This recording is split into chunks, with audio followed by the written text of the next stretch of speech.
Hey guys, welcome back to the channel. This is a story about what if Deku had a multiversal bond part 1. If you guys enjoy this what if and want to see part 2, comment down below and let me know before I start. Please do support for more awesome content and leave a like, and don't forget to subscribe to my channel and also share this video with your friends and check out the description in my playlist. The author of the story Masterob from AO3. So let's start the video.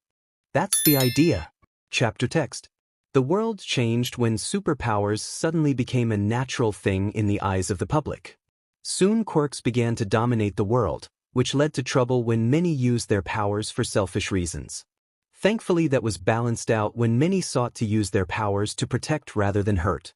To prepare the future, a school was created to help would-be heroes become the best they could be, a school in the heart of Japan. UA High School, where the young and brightest would become the best heroes they could be. 2 students would stand out in particular, those being Mayday Parker, the daughter of top hero Spider-Man, and Izuku Midoriya, protege of the #1 hero All Might. These 2 would embark on a journey to become the world's finest heroes. Most were still buzzing about the invasion of the USJ, the public surprised that a school with such high security could even suffer an invasion. This did lead to concern from citizens about the power villains now possess. This was a problem that the teachers needed to address. Many heroes have been made aware of this, including the Avengers and the Justice League, who sought out to see if there was something they could do to help. This also got the attention of businesses like Stark Industries, 𝗬𝗲𝗄 Corporation and Capsule Corporation, the presidents Tony Stark, 𝗬𝗲𝗄𝐵𝗺 and 𝗵𝗃, all looking to see how they can help as well, and maybe do a little business with the school. Somewhere in Japan, a man was reading his letter while eating a seafood snack. Good day, I hope you get this letter. I've been teaching at UA High since springtime to groom the next generation. I aim to find someone worthy of inheriting my powers, seeking out whichever student would be the most worthy. However, before my year started, I met a young boy who, while quirkless, rushed into a scene where many heroes had hesitated, myself included, to save the life of a young girl. He may not have had a plan in mind, but he still ran in to help, determined to help any way he could. His bravery reignited something in me on what it means to be a worthy hero. What really sold me on this boy was that even Spider-Man himself believed this boy to be something special. Of course, it could be because the girl this boy saved was Spider-Man's daughter, but I believe in Spider-Man's judgment. It wasn't just fatherly relief, it was genuine. I myself also told the boy he had what it took to become a hero, and offered to transfer my power to him, the power of one for all. He accepted the power without reluctance, and went to train at UA High School. He's having trouble controlling his power. He kept giving it his all. I'm very proud of him, and I do not regret passing my quirk on to him. But I am still inexperienced as a teacher, and one day I may require your assistance, my old master. Please take care of yourself as the seasons change. I will update you on my circumstance regularly. Sincerely, Toshinori Yagi. The boy's been acknowledged by Toshinori, huh? The man said. At the USJ, 𝗬𝗏 is reading his report to the UA teachers, as well as 2 other pro-heroes, Spider-Man and his wife, Twilight Sparkle, the Amethyst Sorceress. The police have investigated the group that calls themselves the League of Villains, and there doesn't seem to be anyone registered with the name Shigaraki in his 20s or 30s with a disintegration quirk, 𝗬𝗏 explained. Same with the Warp Gate villain Kurojirai. They are likely new villains and could be using false names. In other words, there are citizens with unregistered quirks somewhere in this town. So what you're saying is we don't know anything that can help us, Teacher 𝗲𝗏 said. Once their ringleader Shigaraki heals up from the beating Spider-Man dealt out to him, they'll definitely try again, 𝗧𝗵𝗲 said. It's gonna be a pain. At least everyone will be better prepared, Twilight said. The problem is they know that UA will amp up its security, so they're going to try again through other means. Thankfully, everyone in the area and likely elsewhere across the country knows of this, especially the parents of the children who were attacked. I mean, I know All Might was the target, but what's to stop them from nipping all their hero problems in the bud? Our police force will keep a sharp lookout, Mrs. Parker. We promise not to allow any harm to befall your daughter, your niece, and all the other students, 𝗬𝗏 assured. And of course Peter, myself, and the other pros, including our friends, will help out, Twilight said. All Might seemed to be in deep thought at the moment. Their ringleader, huh? Is there something on your mind, All Might? Nizu asked. The attack was bold, most normal people wouldn't carry it out. If the thought even passed their mind, it's amazing he would carry out a plan like that. He even bragged more about Nomu's quirk without discussing his own, and he got incredibly upset the moment things did not go his way, All Might said. Of course the quirk incident was to force my hand. Even so, throwing away the advantage of having an unknown quirk was indeed foolish, Nizu said. He made a lot of immature statements with a straight face, bragged about his possessions and just assumed things would go his way. Adding to what I saw of him during the attack, my picture of Shigaraki is someone who hasn't grown past his childish omnipotence, All Might said. So, he's basically a man-child, Spider-Man summed up. Something like that, All Might confirmed. Can't think of a better term really. Is it possible that he never received quirk consoling most children get? Midnight wondered. What would that have to do with anything? 𝗧𝗵𝗲 asked. Think about it, 72 villains were arrested at the USJ, all of them back allies small-timers. It's rather troubling how they all agreed with a man-child and seemed to follow his orders, 𝗬𝗂𝗁𝗍 said. Nothing too new, Spider-Man said. Like, take the Joker for instance. The dude's whacked out of his mind yet still has thugs that follow his every order. That's a good point, Midnight said. Some villains are incredibly charismatic, that or the thugs that follow those villains probably don't know much better either. Anyone who could follow the likes of the Joker or this Shigaraki fellow must have a few screws loose themselves. Question is, why would they? 𝗬𝗏 wondered. Well, in an environment saturated with heroes, villains who have been oppressed may just be drawn to simple-minded evil, 𝗬𝗂𝗁𝗍 said. Yeah, good point, 𝗬𝗏 said. There are plenty of people who have no idea what to do with their quirks, so not too surprising, 𝗧𝗵𝗲 said. This is rather alarming, Midnight admitted. Well, it's thanks to you heroes that we are able to focus on our investigation. We'll expand our search network and continue in arresting the perpetrators, 𝗬𝗂𝗁𝗍 said. Nizu looked down in thought. A man-child, in a way, he's like our students, still with room to grow. If there was someone capable of backing him, trying to cultivate his malice?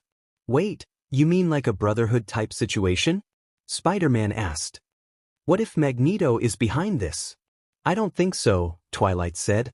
Magneto is more hands-on. If he were involved he would have been at the USJ as well, or he would have sent one of his brotherhood. Plus from the sounds of things, this Shigaraki person seems to have a grudge against heroes. Magneto's more about quirk supremacy, so he wouldn't have a reason to go after All Might.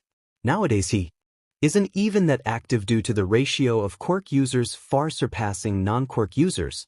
Yeah, he's basically retired by this point. He has no reason to come after any of our students, All Might said. There would have to be a very specific reason for him to be involved. So much for our lead, Spider-Man said. You may be onto one thing, Sorceress, Midnight said. This guy, for all we know, could be an underling himself. He may have been sent by someone. You don't think it was someone you made enemies with, do you, Peter? Twilight asked. What if one of your enemies want to get to Mayday? No, this guy seemed to be focused on All Might, at least that's what I've been told. He even seemed surprised to see me, and he barely mentioned Mayday, Spider-Man said. Besides, I can't think of anyone who would. Osborn's locked up, Octavius is dead, and Fisk wouldn't work with someone like Shigaraki. None of my other enemies have the resources to orchestrate something like this, that or they're retired. What about the one called Mysterio? Midnight asked. What's his status? I honestly don't know, I haven't heard from him in years, Peter said. Besides, I can't see why he would even want to go after All Might. Twilight sighed in worry. I hope it's no one I've made enemies with. I mean, what if it's Chrysalis wanting revenge? Chrysalis has her own group, mostly shapeshifters, Peter said. Plus, she wouldn't be this direct. She's a bit more cunning than that. We're searching records, Miss Sorceress, 𝗬𝗂𝗁𝗍 said. If anyone suspicious came here from New York or Equestria, we'll let you know. All Might rubbed his chin. So many possibilities to think about, but no clear lead just yet. This is quite troubling indeed. During this, Spider-Man's phone begun ringing. As he looked to see who it was, he immediately started worrying. Twilight, it's your brother. Shining armor? Twilight asked. Wait, since when does he use a phone? He barely uses technology. The only thing he really uses is a big flat-screen TV, though I think that's more cadence than my brother. He gave this to me after Fleury enrolled in UA, since I'm the one who encouraged her to join, so he left the responsibility to me. Plus, if anything goes wrong, he'd rather yell at me and not you, Spider-Man said. That big brother of mine, Twilight said, somewhat annoyed. Well, might as well answer it. Peter nodded and answered the phone, dreading what his brother-in-law might have to say. Sup, bro? Twilight didn't know what her brother was saying, but she could definitely hear some yelling. Shining Armor was clearly unhappy with the invasion.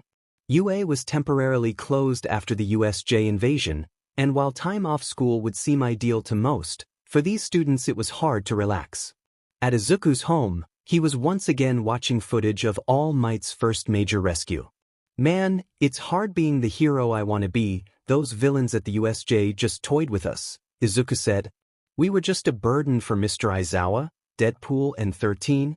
He then grabbed a dumbbell and started working out. In order to combat that evil, I need to make one for all truly my own. Time is of the essence. I must do my job as its inheritor. Izuku, Inko called out. Food's ready. We're having pork cutlet bowls. Thanks, I'll be there soon, Izuku said. Meanwhile, at the condo that the Parker family were now living in, Mayday was working on her webbing, or trying to. This would be the norm. She would attempt to make the webbing, only to come up short and usually rely on her father's assistance. She doesn't want to rely on him forever. She needs to prove she can do this herself, but countless missteps can be quite demotivating. Mayday, she heard. She turned to see her cousin Fleury. You're still working? Well, I do need webbing since I used a chunk of it at the USJ, Mayday reminded. And I need the practice. Daddy makes this look way too easy. Yeah, he does. Amazing though, this has been such a crazy week, starting at UA, a big battle exercise, the class rep situation, and now a villain invasion, Fleury said. I knew UA would be intense, but this is a whole different level. Well, we are heroes in training, of course we'll be facing danger, Mayday said. Happened to Mom and Dad when they attended UA as well. Yeah, but this was so unexpected, Fleury said. After all, UA is supposed to be near indestructible. So was Professor X's boarding school, and that place got destroyed at least once, Mayday said. All this taught me was to be on a constant lookout for danger. Were you scared? Fleury asked, taking Mayday by surprise. Was I scared? Mayday asked. Why do you ask? Well, because I kind of was, Fleury said. I didn't know what was going to happen. Especially after seeing how strong that monster was, it was probably stronger than All Might. Plus, Fleury cringed a bit, thinking of all the horrible things, the water villains, Nomu, Deadpool being torn in half, plus that one image of Shigaraki ready to use his quirk on her. If All Might hadn't shown up, she might not even be alive right now. There were just so many things. I thought that guy with the hands was gonna. Mayday stood up and approached her nervous cousin, seeing the look of terror in her eyes.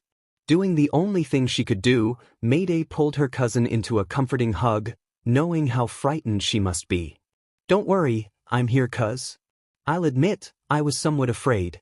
But I wasn't going to let that affect me. I already experienced that type of fear a year ago from that sludge monster. I promised not to let myself feel that helpless again. Mayday pulled away to gaze into her cousin's eyes. Tough times are ahead, but I know we can pull through. You, me, and Izuku are going to get through this, and we're going to come out of that school as the best heroes in the world. I hope so, Fleury said. Don't just hope, act on it, Mayday said, stroking Fleury's hair slightly. You're a princess, and princesses don't back down, they take charge. Think about what Wonder Woman would do. If you ever feel scared, just channel her warrior spirit. You're right, Fleury said with a nod. A princess had to take charge, just like Mommy, Auntie Twilight, and Wonder Woman. Fleury smiled at her cousin. I won't let you down, cuz. Mayday nodded. I'm sure you won't. Mayday then kissed Fleury on the forehead. And no matter what, I'm here for you.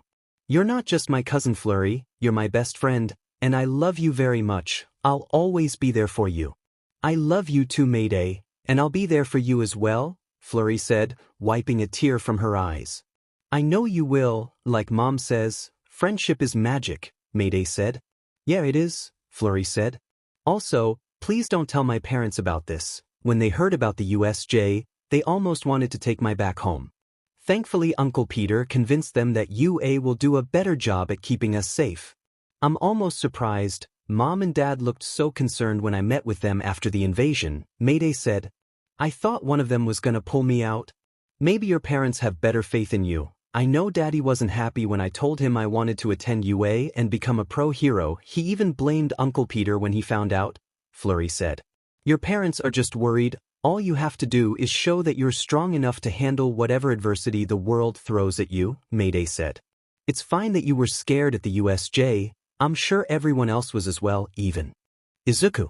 Last year when that sludge creature had me, I was scared to death. None of the pro heroes could do anything to help me.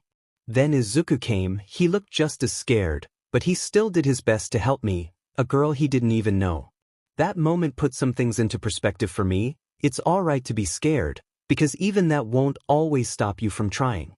Many of the heroes me and my family know always believed that bravery isn't the opposite of fear, but its source. You can be scared and still be brave enough to be a hero. Flurry just stood there in awe. Wow, nice speech, almost Captain America-like. Wow, really? I've thought about doing speeches to get others inspired. It seems to be a trait all good heroes have, Mayday said. Well, it works well for you. Anyway, I'm off to bed. Don't stay up too late. Classes start again tomorrow, Flurry said. I'm well aware. Good night, cuz, Mayday said, getting back to work on her webbing while Flurry made her way to bed. The next day, school was indeed back in session, and the kids wasted no time catching up with each other, or rather discussing all the recent events. You guys, did you see us on TV last night? Toru asked, getting everyone's attention. Yeah, I saw, Ujiro said. It was so cool that we got a few seconds of fame, though I probably didn't stand out much, Toru said. You most likely didn't, Shuji confirmed, getting a nervous reaction from Ujiro. Well, it's hard to stand out when you're only wearing gloves, Ujiro added, hoping to put things in perspective for Toru. We're totally big deals now, Kaminari said. I feel like a celebrity. Yeah, it's crazy, right? Kirishima said. Oh, get over yourselves. The real story was about UA getting attacked. They don't care that much about us, just the school's rep, Jiro said. Who knows what would have happened to us if the teachers and Spider-Man didn't show up, Siro said. Don't say that. Mineta shouted, getting into a fit. That day's still haunting me. I was so close to wetting myself. Oh, shut up and grow a damn pair, loser. Bakugo shouted, freaking out Mineta and Izuku, who was right behind him. Did you guys see All Might fighting that brain guy? Sato said. That thing was really strong, but All Might still wailed on him. Yes, it was quite a feat of strength, Tokoyami said. Oh, and when Spider-Man showed up to beat up that creepy hand guy, that was so cool. Mina said. I've always wanted to see my personal favorite hero in action, Siro said. He made short work of that freaky hand guy. He's amazing for a reason, I guess, Ochako said. You must be so proud, Mayday, seeing your father save the day. It's just another day for my dad, Mayday nonchalantly boasted. There isn't much he can't handle. Suddenly Tenya came running into the room, shouting to the class. Attention, homeroom is about to begin. Please stop talking and take your seats. We're all sitting, Kirishima said. Yeah, you're the only one standing, Kaminari added. Kind of late there, Tenya, Mayday pointed out. Tenya sat down, mildly irritated. Don't sweat it, Ochako encouraged. Mina turned around to face Tsuyu, her chair nearly falling over, with Tsuyu quick enough to stop it. So, Tsu, got any idea of who's teaching class today? No idea. Mr. Aizawa's in the hospital recovering from his injuries, Tsuyu answered. Maybe they found another pro. Ooh, I would love it if it were Uncle Peter or Auntie Twilight, Flurry said. Please no, that would be super embarrassing. Mayday whined. I don't want my parents as the teacher. Hey, I'd love to learn under Spider-Man, Siro said. He'd be great, Parker. It couldn't be that embarrassing. You don't know my dad, he tells such stupid jokes, Mayday said. My father told dad jokes before he was even a dad. Who could be replacing Mr. Aizawa? Izuku had to wonder. Could it just be another teach from school? Or would they seek out someone outside? Suddenly the door opened, getting the attention of the class. Standing at the door was a heavily bandaged Shota Aizawa. Morning class. Mr. Aizawa, what are you doing here? Most of the class shouted in unison. A mummy? Flurry shouted, causing the class to stare awkwardly at her, much to her embarrassment. I swear I was just joking. Mayday sighed in annoyance. Dang it, Flurry. Wow, Mr. Aizawa's a pro to still be here, Kirishima said. Talk about a dedicated teacher, Mayday said. My mom and Mr. Richards would definitely respect that passion. I'm glad you're doing well, Mr. Aizawa. Tenya shouted. That doesn't look well, Ochako said. Aizawa made his way to the front of the class. My health isn't important right now. What is important is that your fight isn't over yet. Wait, don't tell me, Izuku said, dreading what was to come. Are they coming back for more? Mayday asked, clenching her fists.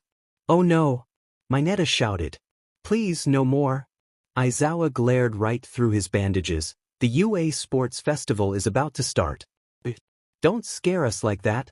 Most of the class shouted. Wait, is it a good idea to hold the sports festival so soon after the villains attacked the USJ? Jiro asked. Yeah, what if they attack us all at once? We'd be easy targets, Fujiro said.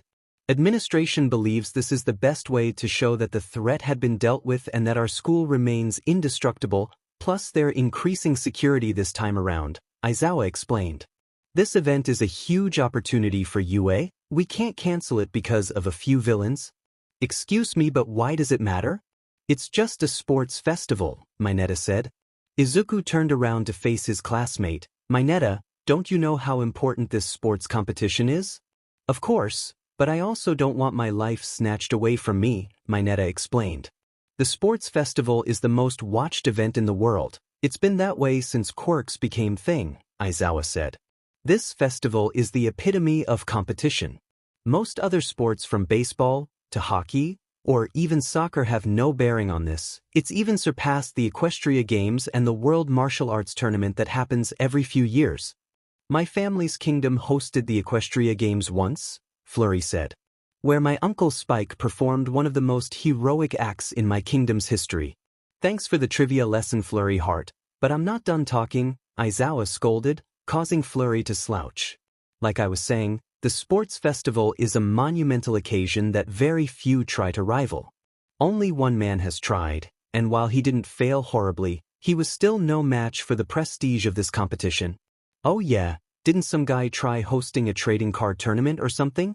Kirishima asked.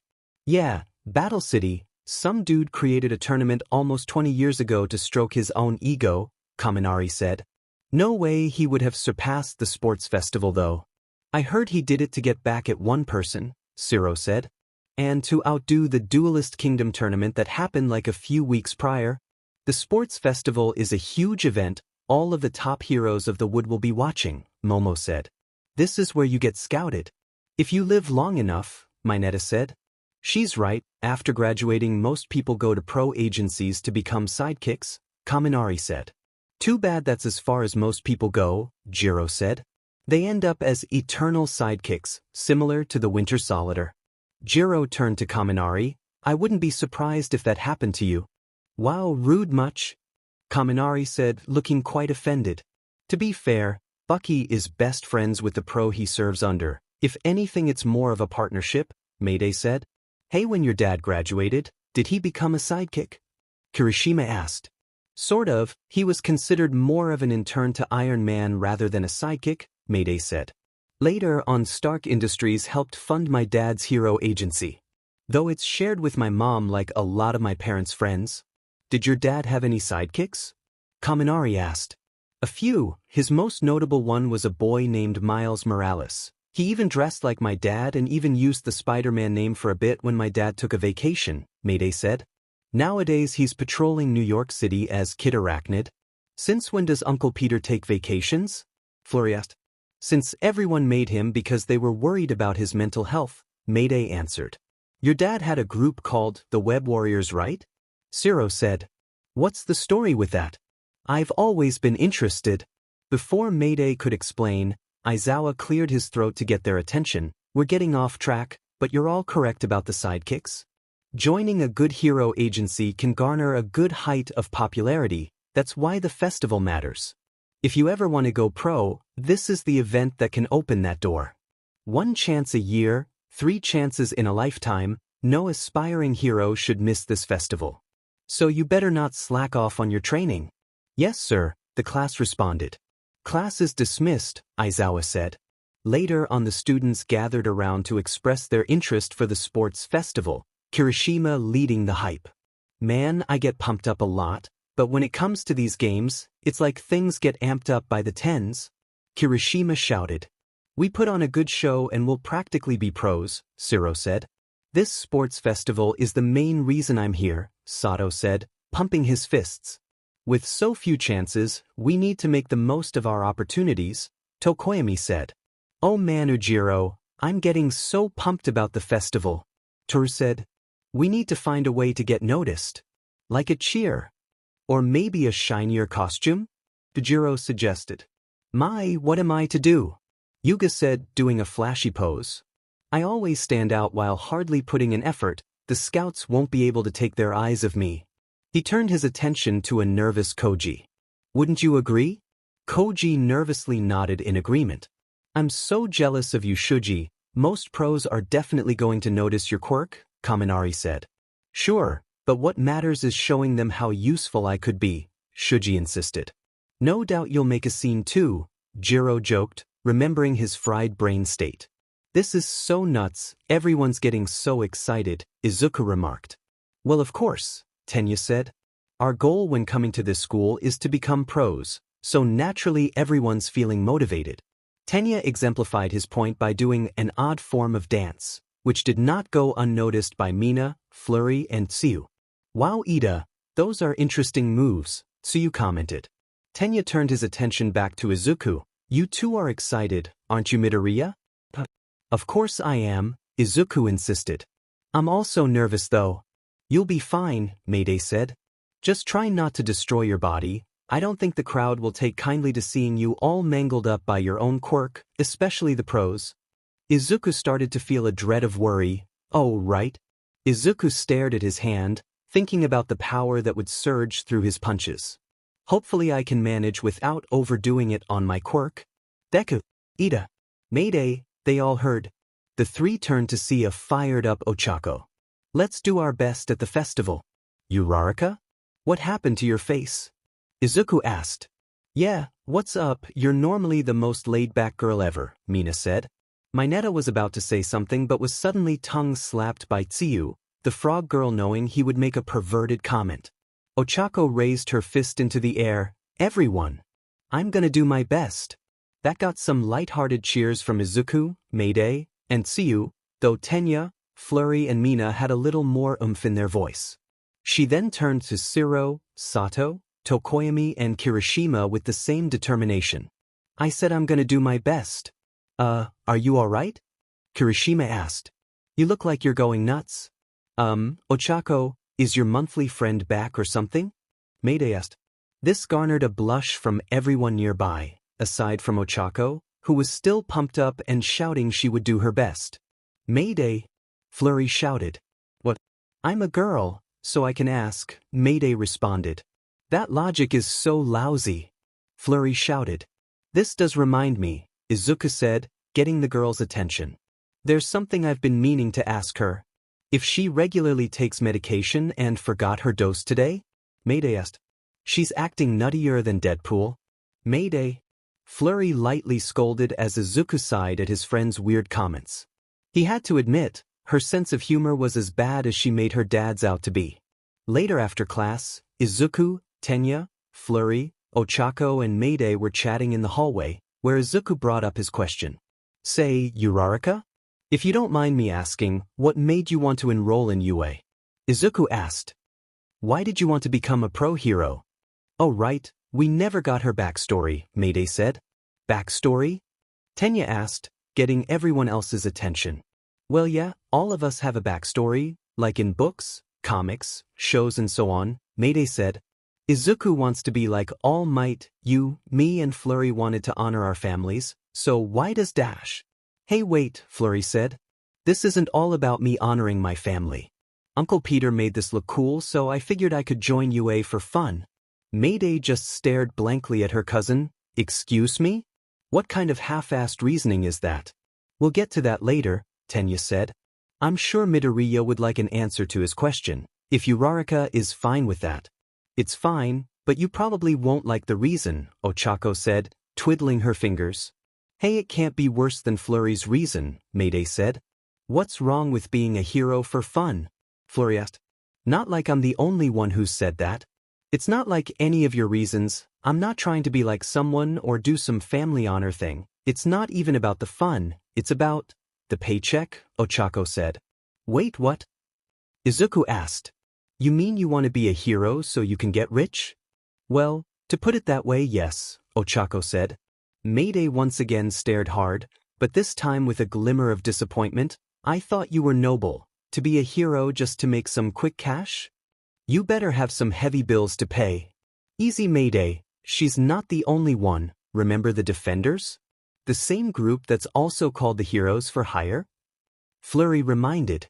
Hey, Luke and Danny genuinely care about the safety of others. That's why they actually formed a hero agency with Daredevil, Elektra and Jessica Jones, Mayday said.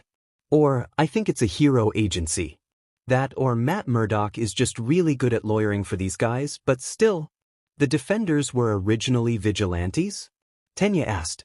My dad knows a lot of heroes who were vigilantes at first, Mayday said. Not the point. The point is that I feel so disappointed in Ochako. I'm sorry. Ochako pleaded.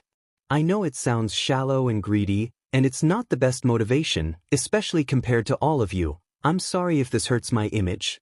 No need for apologies, 𝗫𝗫𝗄 said. Unlike our friend Mayday Parker, I don't see the harm in this. You just want to support your own well-being, and in the end, that's why many seek employment. You don't need to have a big passion for your work, even if it is highly recommended. Do just call me Mayday? Why can't any of the boys just call me by just my first name? Mayday wondered. I'm with 𝗫𝗫𝗄 on this. I don't think it's wrong to want to make money, Flurry said, then turned to Izuku. You don't think any less of Ochako-chan, do you? Of course not. I'm just a little surprised, Izuku said. Izuku sees things from my perspective. Mayday said. What does she need money for? Mayday, that's a silly question, Flurry said. Everyone needs money, that's why people work. The money isn't just for me, Ochako said, getting their attention. It's like this, my family owns a construction business, but we haven't had much work lately, so we're kind of broke. This really isn't something I tell most people, but… Construction, huh? 𝗫𝗫𝗄 said. I get it. If she got licensed, she can use her quirk to bring down costs, Izuku said. Oh, because she can use her quirk to lift things that are heavy, so you don't need those fancy machines. Flurry pointed out. Exactly, Ochako confirmed. I've been telling Dad that since I was a kid. She then looked aside. But there's another reason. Flashback to little girl Ochako. When I grow up all big and strong, I want to use my powers to help you any way I can. Mr. 𝗬𝗏𝗃𝗃 smiled softly as he bent down to pat his daughter on the head. That's very kind of you, Ochako, but as your father I would be happier if you followed your own dream, and if you do make money then you can take us to Hawaii. And flashback. I'll become a pro and sign with a good agency, then I can make enough money to give my parents an easy life. Ochako declared, with a strong showing of determination in her eyes. That's so beautiful, Flurry said as tears streamed down her eyes. You're such a sweet daughter, Ochako. Your parents are so lucky to have you. 𝗫𝗫𝗄 began clapping his hands. Indeed, our friend is so noble and selfless. Bravo, bravo, bravissimo. Mayday lightly kicked the ground, puffing her cheeks out in annoyance as she began to mutter, All right, so your cause is noble. So I may have sort of, accidentally, just a teeny bit overreacted. Flurry shook her head. That's as much of an apology you'll get out of her, so take what you can. Hey, give me a break. My dad's always saying that no hero should be in it for the money. Mayday said. Your dad needed money too though, Flurry said. Needed. Not wanted, Mayday said. There's a difference between my dad having to work multiple jobs right out of graduating high school and going through college and someone wanting money just for the sake of having money. Doesn't your father know Tony Stark? Tenya asked. My dad didn't want charity, he wanted to support his family like a man, Mayday said. My dad looks up to a lot of people, but first and foremost, he looked up to his Uncle Ben and wanted to be the great hard-working man he was. Plus my dad can be a bit stubborn when accepting help from others. Well, now you know that Ochako's not that different than Uncle Peter, Flurry said. If he heard what Ochako had to say, he would most definitely praise her selfless work ethic. Would he really think highly of me? Ochako asked. Of course, and just so you know, if you ever need a helping hand, just ask, we'd love to be of assistance, Flurry said. You're our friend now, Ochako, and as Auntie Applejack would say, friends are a type of family. Ah, you're so sweet, Ochako said, then found herself in a hug from Flurry. Ah, so friendly, I feel so nice now, I don't know why. Feel the love, Ochako-chan, Flurry said. Feel it? Mayday shook her head in annoyance. My cousin's a weirdo, but it's sweet the way she cares for Ochako. She turned to Izuku. I bet you're proud of her too, aren't you? Yeah, her goals and ideals are a lot more grounded, Izuku said. She's not just following a hero fantasy, she's focused on something else equally important, maybe even more so. From nearby a triumphant laugh could be heard, one familiar to all the students. Young Midoriya is here. Whoa, All Might, Izuku said. What brings you here? Lunch. All Might said, pointing to his bag. You want to eat with me? That's adorable. Ochako randomly shouted. Lucky you, Izuku-kun, the #1 hero wants to share his lunch with you. Flurry said. Well, what do you say? All Might asked. After getting a nod of okay from his friends, Izuku made his way over. Sure thing. Is something wrong? After Izuku left with All Might, Mayday began rubbing her chin in suspicion. Huh, so now All Might is sharing his lunch with Izuku, huh? Interesting. Well, it makes sense, they did train together, didn't they? Flurry asked. Probably shouldn't say that in public, Flurry, we don't want anyone thinking he's playing favorites, Mayday said, gesturing especially to Ochako and Tenya, who are both still confused and hardly paying attention to the two cousins. If they knew why, they'd understand, Flurry said. Maybe Izuku and All Might are just catching up though. It's probably nothing. Mayday, however, knew there might be more to it than that. She knew about Izuku and One for All. She's kept that secret from everyone, including Izuku and All Might themselves. Perhaps this was just some training thing, or All Might really just wanted to eat lunch with Izuku. During lunchtime at the cafeteria, this was a continued topic debated with the group of friends. So what could All Might have wanted with Deku? Ochako asked. I heard during the USJ attack, Midoriya risked his life to help All Might, so maybe that's what this is about, Tenya said. Oh yeah, I remember, Ochako said. It was so stupid of him to do, he could have gotten killed, Mayday said, frowning a bit. Luckily my dad was there, even if that was something he'd likely do as well. Also, remember what Azui said on the bus? Tenya asked. That power of yours, isn't it a lot like All Might's? All Might may have taken a liking to him due to their similar quirks. How lucky, Tenya said. This conversation did not go unnoticed by Shoto Todoroki, who too was waiting in line for lunch. All Might and Izuku Midoriya, huh? Mayday, however, noticed Todoroki looking their way. Need something from us? Todoroki paid her no mind and looked straight forward again, causing Mayday to feel a bit irked. Or totally ignore what I said, self-absorbed jackass. At the teacher's lounge, All Might had just told Izuku something somewhat troubling. Only 50 minutes? Izuku asked. Yeah, that's how long my powers can stay active now, All Might said. I overdid it too many times. That Nomu was much stronger than I thought. It took a lot to beat him. At this point I can barely keep my form for an hour and a half. I'm so sorry, Izuku said. I should have just dashed. Suddenly All Might burst out laughing, blood spurting out of his mouth in the processes while a confused Izuku was trying to process the situation. You have nothing to be sorry about, man. First Spider-Man and now you. Amazing how similar the three of us are, All Might said, placing some tea down for Izuku. I brought you here to talk about the festival, and the fact that you still can't fully control your power. I need to know what your plan is.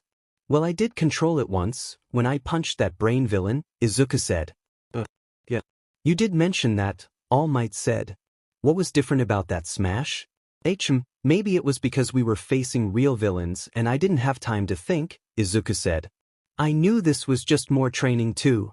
Izuku then remembered 13's words. I'm sure you're aware I have a powerful quirk, it's called Black Hole. I can use it to suck up anything and turn it into dust. But my quirk can also very easily be used to kill. Izuku clenched his fist. This is the first time I used my quirk against a person. All Might said, thinking this over. Sounds like you subconsciously held back to avoid killing someone. Well, that's some kind of progress at least. By the way, your tea's getting cold. Izuku quickly grabbed his cup. Right, thank you. All Might stood up and approached the window. If I'm being honest, my time as the symbol of peace is coming to an end. Soon I'll have to put that title away. Izuku looked depressed. That's terrible. There are villains who are starting to take notice of that. This doesn't just affect me either. The citizens will worry not only about who will replace me, but what will be the fate of other older heroes, the likes of Captain America, Iron Man or Superman, All Might said. Plus, much as I don't care for the guy, even Batman might be showing signs of slowing down, which is why he's constantly grooming any hero he could. For a loner he has quite a number of sidekicks, even a son that could potentially replace him. His son? Wait, is he gonna be a pro-hero too? Izuku asked. Not officially, no, All Might said. Like I once said, Batman doesn't have a hero license. The closest he has is his association with the Justice League, which is an official hero group, but it's self-run without government assistance.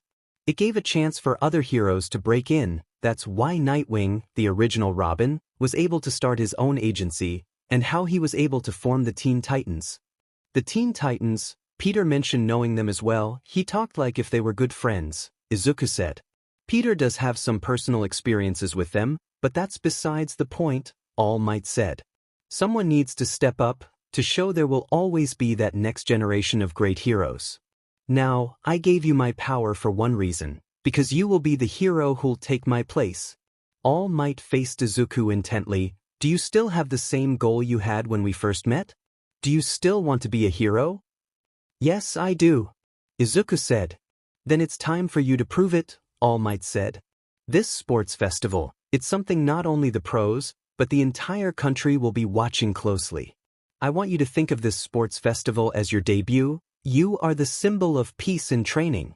The next All Might. Izuku started to feel tense, the weight of this coming down on him. Izuku Midoriya. I want you to introduce yourself to the world, and proudly say, I am here. Izuku still had All Might's words in his head, having been given a huge task, to succeed his mentor and become the world's next symbol of peace. He and his mentor had just had lunch together when All Might dropped a huge bomb on him, and Izuku had to prepare himself for anything. So, you do know how the sports festival is set up, right? All Might asked. Oh yeah, Izuku answered. Students are separated by class year and the support, business, general studies and hero courses battle against each other in a series of trial. Whoever makes it to the end face off in the finals. It follows round-robin rules. Right? Meaning you'll have plenty of opportunities to sell yourself. All Might said. I guess, Izuku said, causing All Might to faint, completely knocking the couch over. No wait, I'm sorry, you're right. Izuku then started to mutter, but honestly it's hard to get excited about this after everything that's happened at the USJ, plus I've got the world's greatest hero teaching me, so the festival isn't the only way of getting scouted by a hero agency. Speaking of which, I've made friends with Spider-Man and his family so they can easily put in a good word for me, especially since agencies will be interested in signing Mayday and she can probably get me a spot somewhere, plus I don't know if I can stand out since I did terrible on the fitness test and can't control one for all yet. Nobody is better at rambling on than you, kid. Even Spider-Man seals his lid after a while, All Might said, still laying down and spitting out blood. Hey, are you okay? Izuku asked. All Might looked to Izuku. Some heroes aim for the top and others happily settle. That mindset affects how far you go in the real world. Look, I get how you feel. I may even projecting a bit of myself onto you, but I hope you haven't forgotten your emotions back at the beach during our training. Later on, an odd situation was happening. Many students in the school were gathered outside of Class 1A's classroom, essentially barricading them inside. Why on earth are you all gathered outside our classroom? Ochako asked.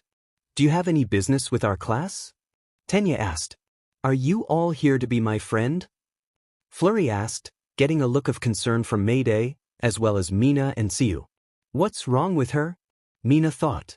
I like her, but she can be a bit deluded at times, Tsiyu felt. Seriously, why are you blocking our doorway? Mineta asked. You better not be trying to take us hostage. You're a hero in training and you're worried about being taken hostage, you wimp? Mayday berated. I swear you're all a bunch of idiots. They're obviously scouting the competition, Bakugo said. We're the ones who survived a real villain attack. They want to see us up close, because they know where greatness lies. I really hope he doesn't blow anyone up, Izuku said. Bakugo approached the other students. At least now you know what a future pro looks like. Now move the fuck out my way, you second-rate extras. This garnered a nervous reaction from the other classmates, some scolding Bakugo for his rudeness. So this is Class 1A? A student named Shinso said. I thought this was where heroes were supposed to be bred, yet you just sound like a jackass. Is everyone in the hero course full of themselves, or is it just you? This made the class nervous as Bakugo looked ready to literally explode.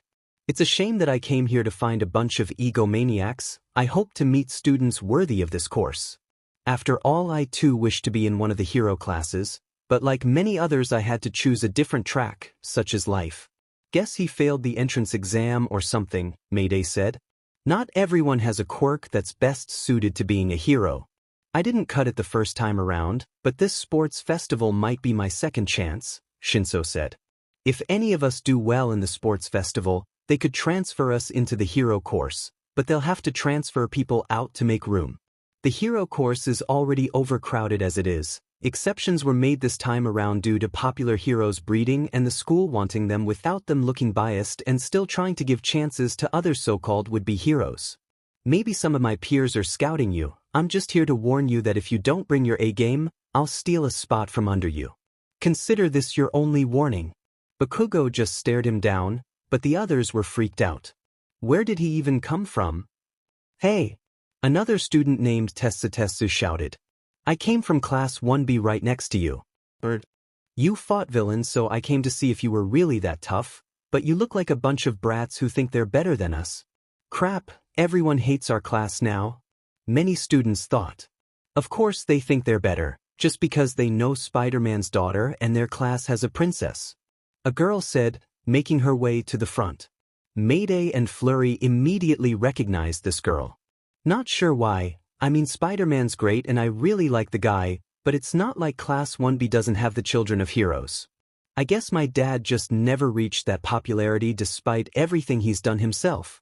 Hey, it's that girl from the entrance exams, Kirishima pointed out.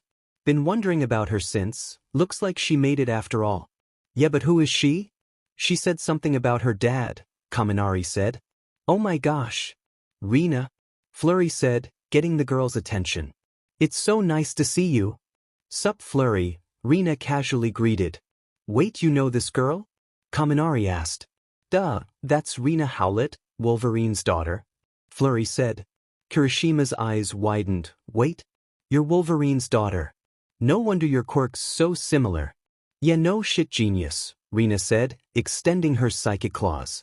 Only my dad and big sis Laura can pull off the claw look, but I guess my case is more special, since these are made from psionic energy. Thanks to the training I got from my teacher Psylocke, I can be practically unstoppable. So if anyone's dominating the sports festival, is the new best in the world. Getting a little ahead of yourself there, Rina, Mayday said. I mean, you still have a ton of competition ahead of you. Nothing I won't be able to handle, Rina said, then glared at Bakugo. As for you, you seem like the type who thinks he's all hot shit, like he's so much better than the rest of us. She aimed her claws at his throat. Newsflash, Deku, you're not the one who personifies a future pro, I am. I'm going to make it to the top, and surpass all the world's so-called greatest heroes myself, and bring honor to my family. If you or any of these bitches even try to get in my way, I'll spill your fucking blood where you stand. You have 5 seconds to get your filthy claws away from my neck before I burn you to ashes where you stand. Bakugo warned. Hey, easy Katsuki, Rina's a tough cookie. Mayday said. And a bit of a potty mouth, Flurry said. Flurry, we're in high school, no one cares if we have potty mouths, you gotta lighten up, Rina said. Let me start by saying this, I don't give a flying shit about you or your damn father, I'm going to surpass him as well as that brat's father. Bakugo pointed behind him towards Mayday to prove his point, not paying mind to her briefly flipping him off. Now move. Bakugo shoved his way through the crowd of students. Hey, don't you walk away from us. 𝗧𝗵𝗲 shouted. When Rina gets done with you, tough guy, you're gonna regret messing with her or our class. Dude, don't just leave. Kirishima shouted. It's your fault they hate us. You gotta say something, Bakugo. These people don't matter, all I care about is defeating them, Bakugo said. Hey, I'm coming for you. 𝗧𝗵𝗲 shouted. Not before I get my claws on him. I'm gonna leave him crying for mercy while I carve my name into his blood. Rina warned, then looked at the entire class. That goes for all of you pussycats. That girl's kind of scary, most of the class thought. Still, Bakugo had such a manly exit, I hate it, Kirishima said. You said it, Sato said. Bakugo did have a point, Tokoyami said. Yeah, sure, but this sucks. Kaminari said. That one girl looks like she's ready to hunt us down and torture us to death. Yeah, I like tough girls, but this is too much. Mineta said. Izuku just faced his aggressive classmate as he left, having made his way through the crowd of students. Enjoy that win, Deku. You won't get another, I'm just getting started. Got that? I'm gonna become the #1 hero no matter what. Those words rang through his head, Izuku finding some new meaning in those words after his old friend's lecture. Maybe, I'm just an idiot, Izuku muttered. I'll become a pro and sign with a good agency. As the second oldest Ida's son, I strive to be just like him. I've always admired how selfless my dad is and I want to be just like that. That's why the festival matters if you ever want to go pro. That mindset affects how far you go in the real world. Izuku then remembered something else important that All Might had said. I hope you haven't forgotten your emotions back at the beach during our training.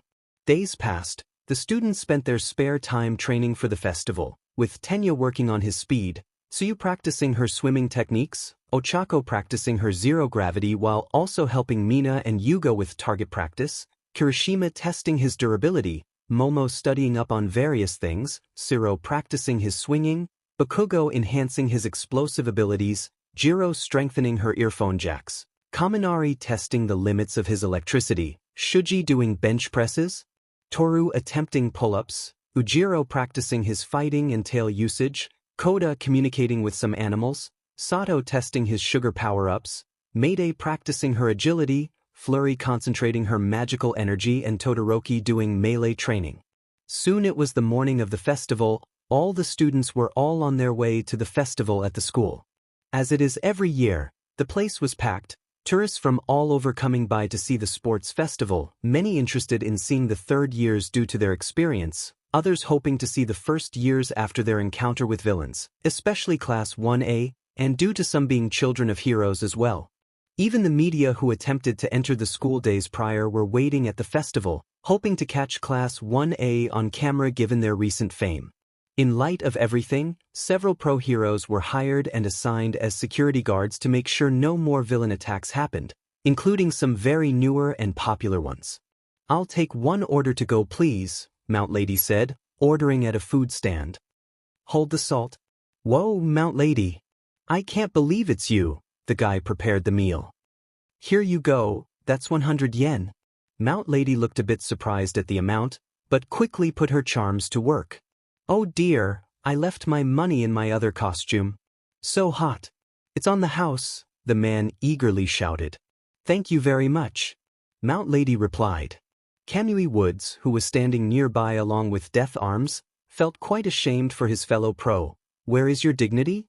The three then made their way through the crowd, each impressed with the turnout. I was hoping to do some scouting this year, Kamui said. Guess I won't have time. Yeah, shame we're stuck doing security work, 𝗧𝗵𝗲 said. Mount Lady started eating her teriyaki balls. Looks like they've called pros from all over to guard this thing.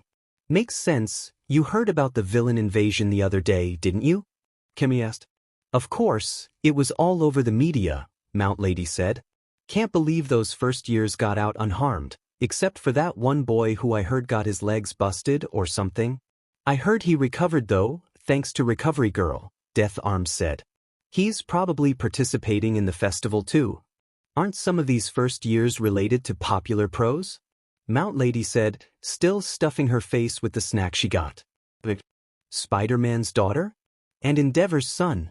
Yeah, they are, 𝗵𝗃𝗧𝗏 said. Makes me wonder if any of the American pros are here, specifically any of the Avengers. Or even the Justice League. The Avengers I can see, 𝗧𝗵𝗲 said. Spider-Man is best buds with a few, especially Iron Man, and since that webhead would want to be here to support his daughter, I'm sure he got a few friends from New York to come by, especially the big guys. Imagine being able to meet guys like that, 𝗵𝗃𝗧𝗏 said. They can really be a big help to our careers. What are you getting at? 𝗵𝗃𝗧𝗏 asked. 𝗵𝗃𝗧𝗏 stuffed herself again before answering. Think about it, 𝗵𝗃𝗧𝗏. She quickly swallowed whatever food was in her mouth, beating her chest a few times to help it go down. The Avengers aren't getting any younger, they're gonna need new recruits soon. If they hear what great heroes we are, we'll totally get in.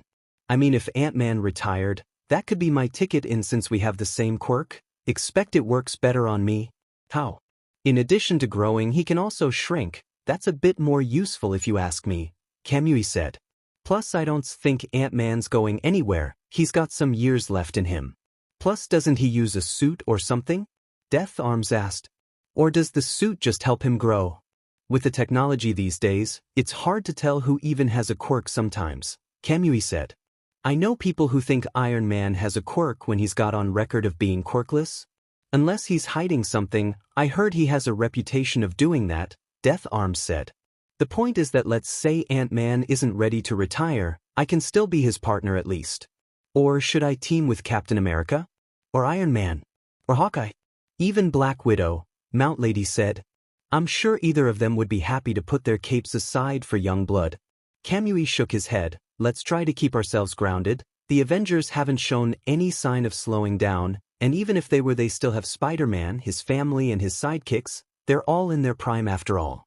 All Might is still going strong and he's older than they are.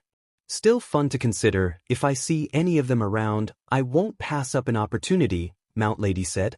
𝗵𝗃𝗧𝗏 shrugged. Do what you want. Just try not to make a fool of yourself. You don't want to ruin what you have now.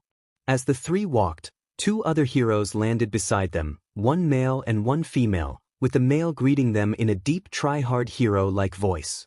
Greetings, fellow heroes. What a great day it is for a sports festival. The girl beside him spoke in a similar try-hard hero voice.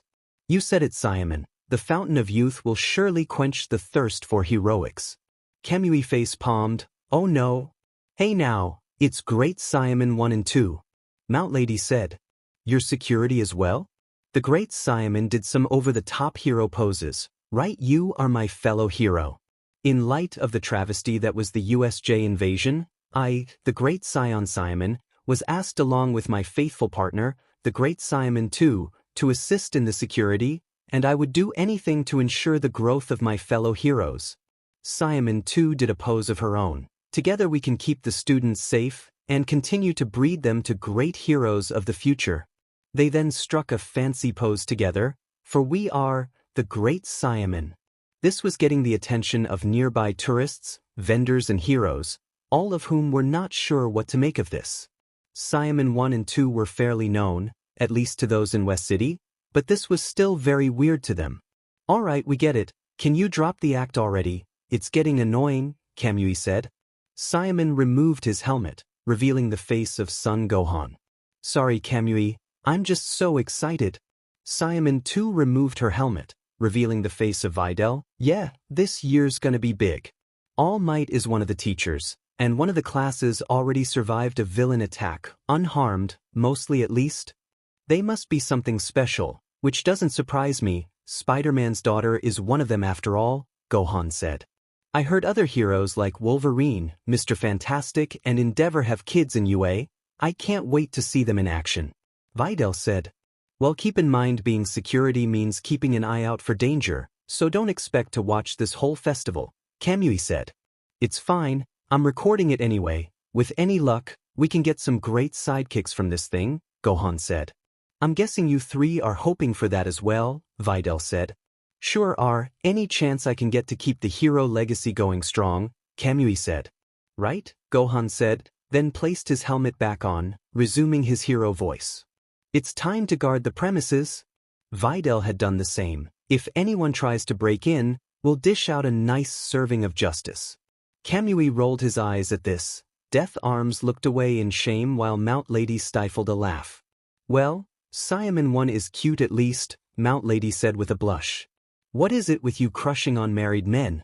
𝗵𝗲𝗄𝐵 asked as he joined his allies in patrolling with 𝗬𝗵𝗲 and 2. In the Class 1A waiting room, everyone was preparing for the upcoming event. They were all dressed in their gym gear, to the disappointment of some.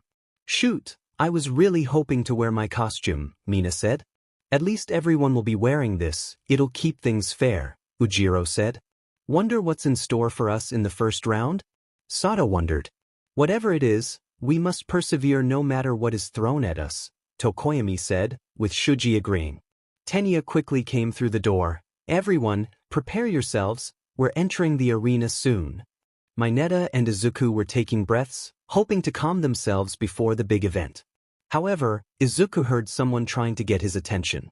Midoriya, Todoroki said, approaching the boy, standing right before him. Hey Todoroki, what's up? Izuku asked. This got the attention of everyone in the room, specifically Bakugo who looked curious, Ochako who looked concerned, and Mayday who looked ready for a fight. From an objective standpoint, it's very obviously my strength exceeds yours. This statement took Izuku by surprise, though it was something he could not disagree with. However, you've got All Might by your side, giving you advice. I'm not gonna try to figure out what's going on between you two, but know that I will defeat you. Again Izuku looked surprised, wondering where this was coming from as Todoroki stared into his eyes. Man, what's with all these warnings and junk? Kaminari asked. Kirishima was about to go figure out what was going on, but Mayday had quickly beaten him to it. Hey, candy cane hair. Candy cane hair? Most of the class thought. Mayday no. Flurry said, hoping to calm her cousin before things got intense. Mayday stomped toward Todoroki, glaring at him as he continued to glare at Izuku. Why are you picking on Izuku all of a sudden? Oh, don't tell me you have a fragile ego too. Mayday, your temper, Tenya warned. I have a right to ask. Mayday responded to her friend, then focused back on Todoroki. Well, got an answer, tough guy. I do not need to explain myself to you. I've already proven that I am stronger than you as well during our first combat training. Now sit down and attend to your own business, Todoroki warned. My friends are my business. If there's one thing I learned from my mom and her friends is that I would never let someone pick on my friends, Mayday declared. Izuku's a nice boy. Who does no wrong to others. I don't appreciate when guys like you think they can just walk all over him just because they think he can't stand up for himself. Mayday, it's fine, Izuku insisted. No, it's not fine, Izuku. Mayday shouted. This is supposed to be a school to breed heroes, yet now I see yet another bully. Like Katsuki's not enough. Do not compare me to Bakugo. Whatever pitiful grudge he has is nothing compared to my ambition to surpass everyone in this school, including you and Midoriya, Todoroki said, getting some ire from Bakugo, the hothead looking 2 seconds away from blasting Todoroki. Okay, let's take it easy now, Kirishima said, sensing Bakugo's temper rising. Look, Todoroki, I don't know why you're trying to pick a fight right now. We're about to go out and represent Class 1A. We can't afford to have our class imploding. We're not here to make friends, Todoroki said, then turned to Mayday.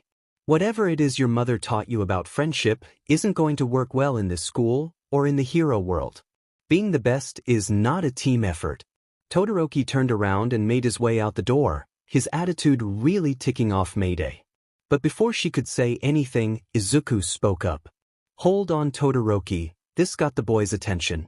I don't know what's going through your head, or why you feel you need to defeat me, and yeah, I know you're better than me, you may be the best in this whole course. That's why you got in so easily. Midoriya, you're being a little hard on yourself, and us, Kirishima said. Yeah, you said it yourself, he got in easy, Mayday said. You and I fought and proved ourselves worthy, along with Ejiro and 90% of this class. We're way better than him. No. He's right. Izuku said. Look, all the other classes are coming for us. We're all going to have to fight to stand out, and I'll be aiming for the top 2.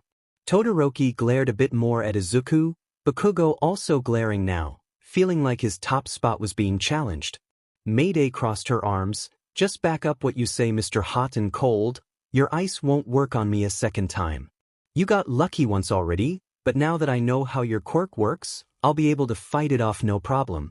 Careful, Mayday, he's got heat powers too, Flurry said.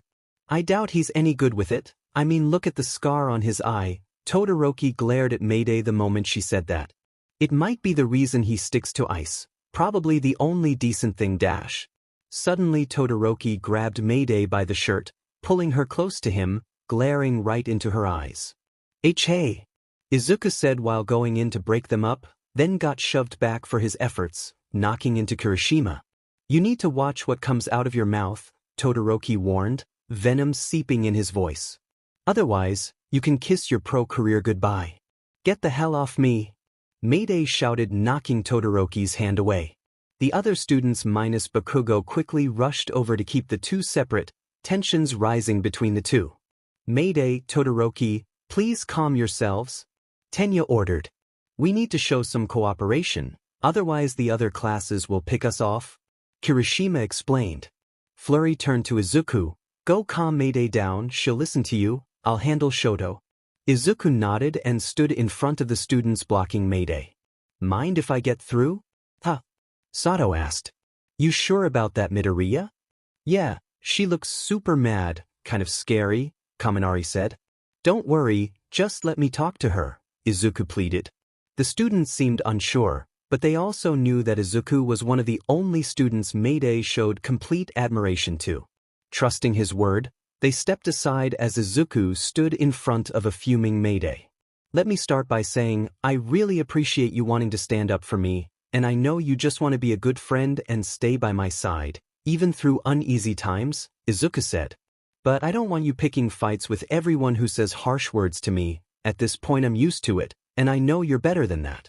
Let's just get through this festival in one piece. Think about your family. I'm sure they're eager to see you out there, performing at your best. That will be hard to do if you get in trouble and kicked out before the festival even begins. Please, just try to relax. If not for me, then for your cousin and the rest of your family. Mayday slowly began to cool off, letting Izuku's words sink in. Once she was sure she was calm, she nodded and faced Izuku with a somewhat ashamed face. Sorry, Izuku, I just hate when others put you down. When people put your father down, how did he react? Izuku asked. He still did what he did best and never let it get to him, Mayday said. Exactly, and that's what I'm aiming to do, Izuku said. All heroes face criticism, so this is a good place to learn how to handle that. Izuku placed his hand on her shoulder. I'm fine, Mayday, this isn't anything I can't handle. Mayday settled down, Izuku's words reassuring her protective nature. All right, Izuku. Izuku turned to Todoroki. See, everything's settled, so dash. To Izuku's surprise, Flurry had Todoroki wrapped in a hug, much to everyone's confusion. Feel better, Shoto-kun? Flurry asked. First off, you don't get to refer to me by that honorific, Todoroki said. Second, let go of me this instant, otherwise I'll make you lose all feeling in your arms. Flurry quickly backed away with her hands raised up as Todoroki made his way out the room. For all your sakes, you better bring your best out there. As Todoroki left and everyone calmed their nerves, Mina took the moment to address what was on the mind of most of her classmates. So, why were you just hugging Todoroki? Like, what made you think that would work? Does this have to do with your ability to calm others down? Tsuyu asked. You remembered, Flurry said. Yeah, I tried calming Shoto-san down with my quirk. It's usually risky, but it seemed to work. He threatened harm on you though, Tokoyami said. Yeah, but he was much angrier a moment ago. I felt a lot of tension in him. I think he's got a lot of personal issues to work out, Flurry said. That much is obvious, Mayday said. Still, considering the other classes are out to get us, I think a little camaraderie is in order. Let's just make the best of what we have now, Tenya said. Either way, it's just about time to go out there. Everyone put on your game faces. Right? Most of the class said. Outside, Present Mike hit the big screen, getting everyone pumped. Hey, make some noise you crazy sports fans. Get those cameras prepped, media folks. This year we guarantee the hottest sports festival in history. I just got one question before we start the show. Are you ready? Let me hear you scream as our students make our way to the big stage. Everyone looked in with anticipation, whether it was at home like Izuku Midoriya or Mayday Parker, or in the stadium such as the UA teachers, including All Might, or guests in the arena like Twilight and Peter, even businesses such as those from Start Industries, Wayne Enterprises, as well as both Capsule and 𝗬𝗲𝗄 Cooperation, everyone eagerly awaited the students. Arriving first was the entire class of 1A. Izuku walked in front determined to make All Might proud. Present Mike continued hyping up the crowd as the students made their way through the field. Let's give it up for the students of Class 1A. Izuku looked a bit nervous. I didn't think there'd be this many people. I hope we can perform at top peak. Even under the gaze of all these eyes, 𝗬𝗲𝗄𝗏 commented as he scanned the arena. Another heroic aspect we will have to adapt to? Man, they really talked us up a lot. Makes me a bit nervous, Kirishima said, then turned to Bakugo. How are you feeling? Nervous too? No way, Bakugo said, grinning sadistically. This just makes me more determined to win. Flurry was waving to the crowd in a manner of a queen waving to her people, much to Mayday's annoyance. Is that really necessary? Mayday asked. Of course, I do this a lot back home. It reminds me of the walks I used to take through town with my mom and dad, Flurry said. This stadium's almost as big as the one back home too. Wow, must be fun living in a kingdom, 𝗵𝗃 commented. It has its perks, Flurry casually stated. For now I shall address my adoring public. A good princess is a friend to all. She's gotta drop that friendship thing. That's not gonna help her in this festival, Kaminari said. Somehow I doubt it will be that easy, 𝗧𝗫 said. Such a strange girl, Tokoyami mused. None of that went unnoticed by Mayday, who looked a bit furious at what these boys were saying about her cousin. Class 1B made their way in shortly afterwards, led by the likes of Itsuka Kendo, Tetsu and Rina, then General Stude's classes C, D and E led by Shinso, then the support classes F, D and H led by 𝗵𝗃𝗃𝗏, then finally business classes I, J and K. Give it up got all of UA's first-year contestants. Present Mike shouted for the crowd. Many of the non-hero course students lamented over being there, knowing they're likely only there to help make the hero course look good. Shinso took note of this, only fueling his determination to succeed. At a stage stood the chief umpire of the first year's Midnight, the R-rated hero, much to the pleasure of many of the pros in the crowd. Now for the introductory speech. Many of the students felt awkward seeing Midnight standing on stage, mainly due to her hero attire resembling that of a dominatrix. The hell is she wearing? Mayday asked. Someone should talk to Miss Midnight about her attire, Kirishima said. Yeah, that outfit's a bit revealing, Kaminari added. Tokoyami looked down in shame. Is that really something appropriate to wear at a high school? Of course Mineta had no trouble with this, giving a hard thumbs up in approval. Now the first student reading the pledge, Katsuku Bakugo. Midnight announced. Bakugo did not react, he just started casually making his way to the stage, much to the concern of his classmates. He's the first-year rep? Izuku asked. Well, he did finish first the entrance exams, Kirishima said. Only for the hero course, a general studies girl said, looking obviously displeased at Class 1A. That girl pretty much hates us, 𝗧𝗫 said. Yeah, thanks to Bakugo and his crummy attitude, Kaminari said. He better not mess this up. There's no way even he's stupid enough to get an entire school to completely hate our class, Mayday said. Bakugo stood in front of the mic, all eyes on him, from the crowd to the students surrounding the stage, all eager and for some, worried about what he has to say. Just so you all know, I'm going to win, Bakugo said. The entirety of Class 1A all freaked out at that moment. I knew he would say something like that. This of course ticked off all the other students as they started booing the rash student and shouting at him. Why must you be so disrespectful when you're representing us all? 𝗬𝗲𝗄𝗏 frantically shouted. Not my fault, these losers are just pebbles in my path to greatness, Bakugo said. I'm gonna crush this overconfident jerk. 𝗧𝗬𝗧𝗧 shouted. He'll regret looking down on all of us. Your blood, Katsuki Bakugo, your blood. Rina shouted, extending her claws. I don't think this is overconfidence though, Izuku muttered, only for Mayday to hear. How isn't that overconfident? Mayday asked. He just said he's gonna crush everyone. The old Kaken would have laughed after saying that, or made a joke, but he seemed serious, Izuku said. He honestly thinks he's gonna win? Mayday said. Wow, very ambitious. He's pushing himself, that's for sure, Izuku said. And turning the rest of us into targets? Bakugo glared down at everyone, whether it was Tenya's scolding, the cold faces of Shinso and Todoroki, the viscous-looking eyes of Rina, and just the general dislike from the other students and the disappointment from his classmates. Wow, you're one overconfident little punk, aren't you? A voice from above said, getting the attention of not only Bakugo, but from the entirety of UA. They all looked up to see a man flying overhead, completely covered in fire. Something tells me you'll be very entertaining. The students of course recognized this man. He was so well known worldwide it was hard not to know him, and his family. I don't believe it. Izuku shouted. A member of the Fantastic Four, one of the biggest heroes in the world, the flame hero, Human Torch. Indeed it was the Human Torch, Johnny Storm, and he looked just as confident as ever. He glanced down to Izuku with a thumbs up. Appreciate the introduction there, bro. He turned his attention to Mayday. Hey May, good to see you. You too, Uncle Johnny. Mayday said. Hi Johnny. Flurry waved. Rina pouted in annoyance. Great, Franklin's annoying uncle came by. Midnight looked a little surprised to see Johnny so soon, but gave him an introduction of her own. Ladies and gentlemen, the Human Torch of the Fantastic Four. He will be a guest spectator, with an up-close view on all the students. That's right, so you all better bring your A-game, I don't like disappointments.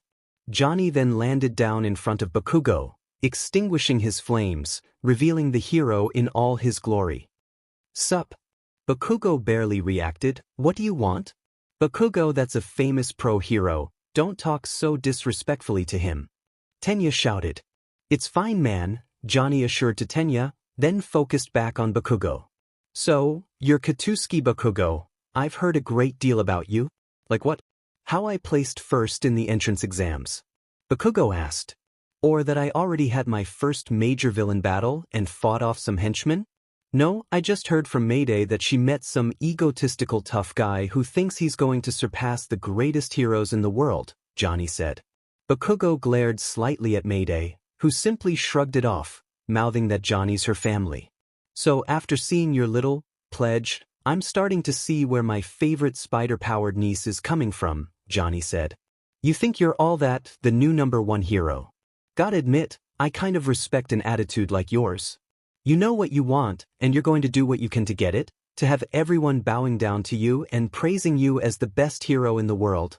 Johnny extended his arms to emphasize his point. You want all of them to praise you as well, all the heroes in this stadium. Perhaps you'll be bigger than a lot of them, which I can see happening. Johnny glanced around. No offense to any of them, but a good handful of them seem second or third tier at best.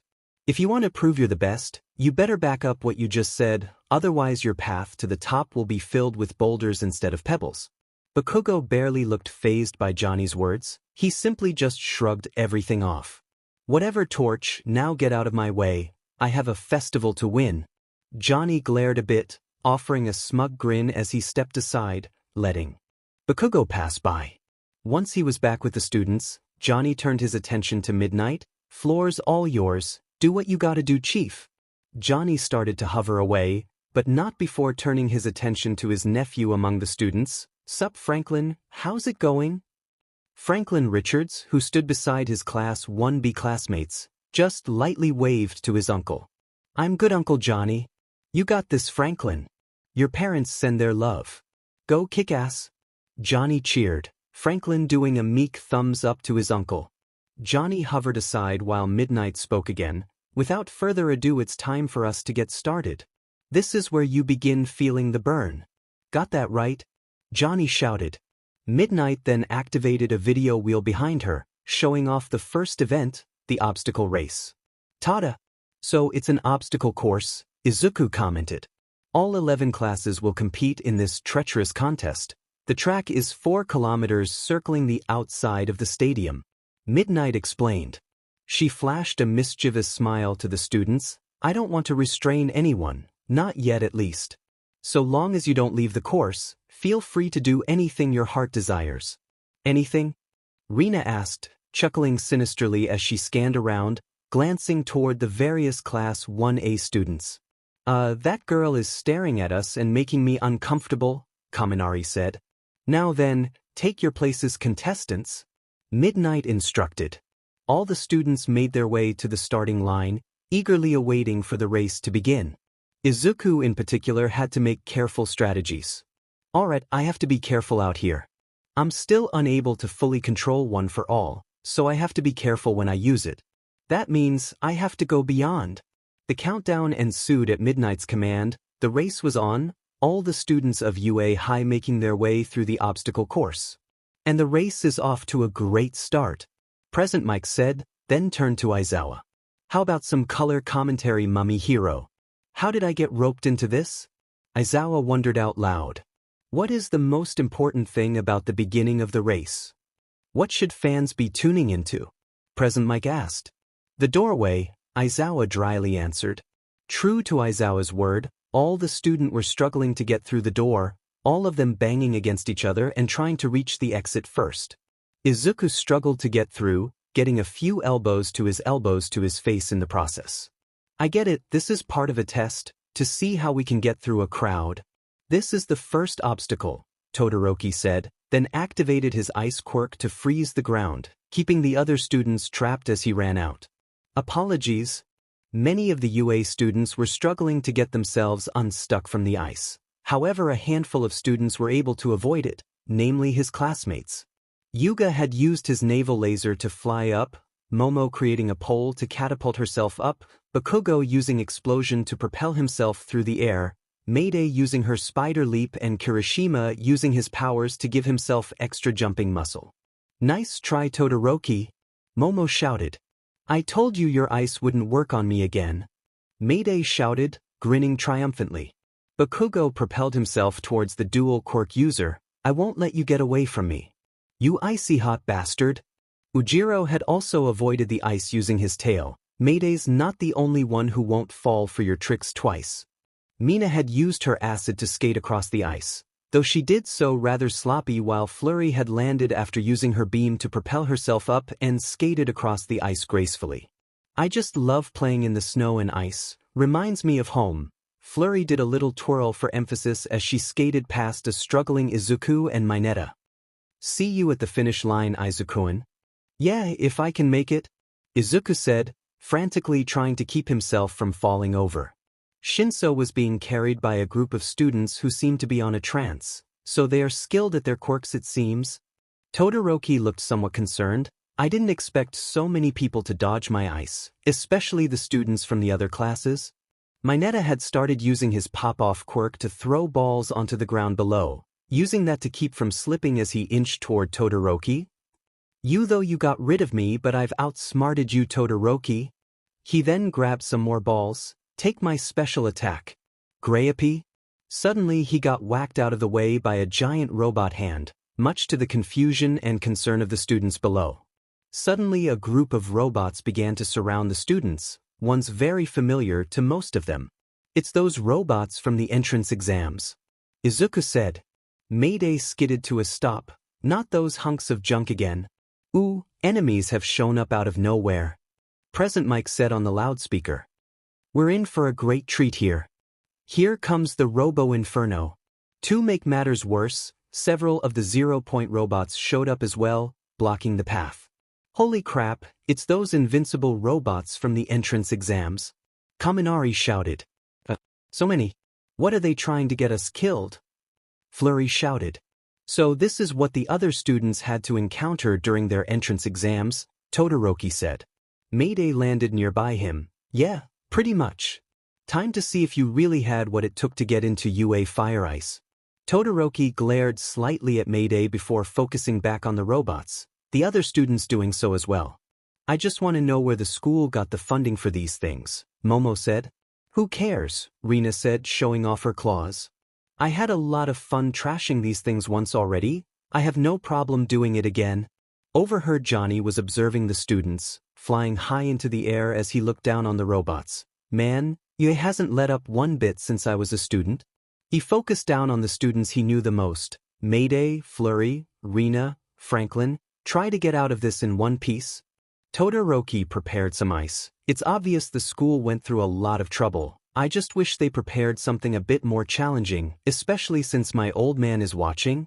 Todoroki then effortlessly froze the robot with his quirk, leaving it entirely covered in ice, much to the surprise of everyone around.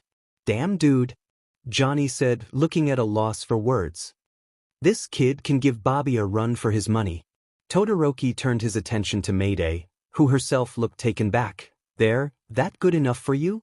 Mayday just stood there in surprise, amazed that Todoroki effortlessly stopped this robot.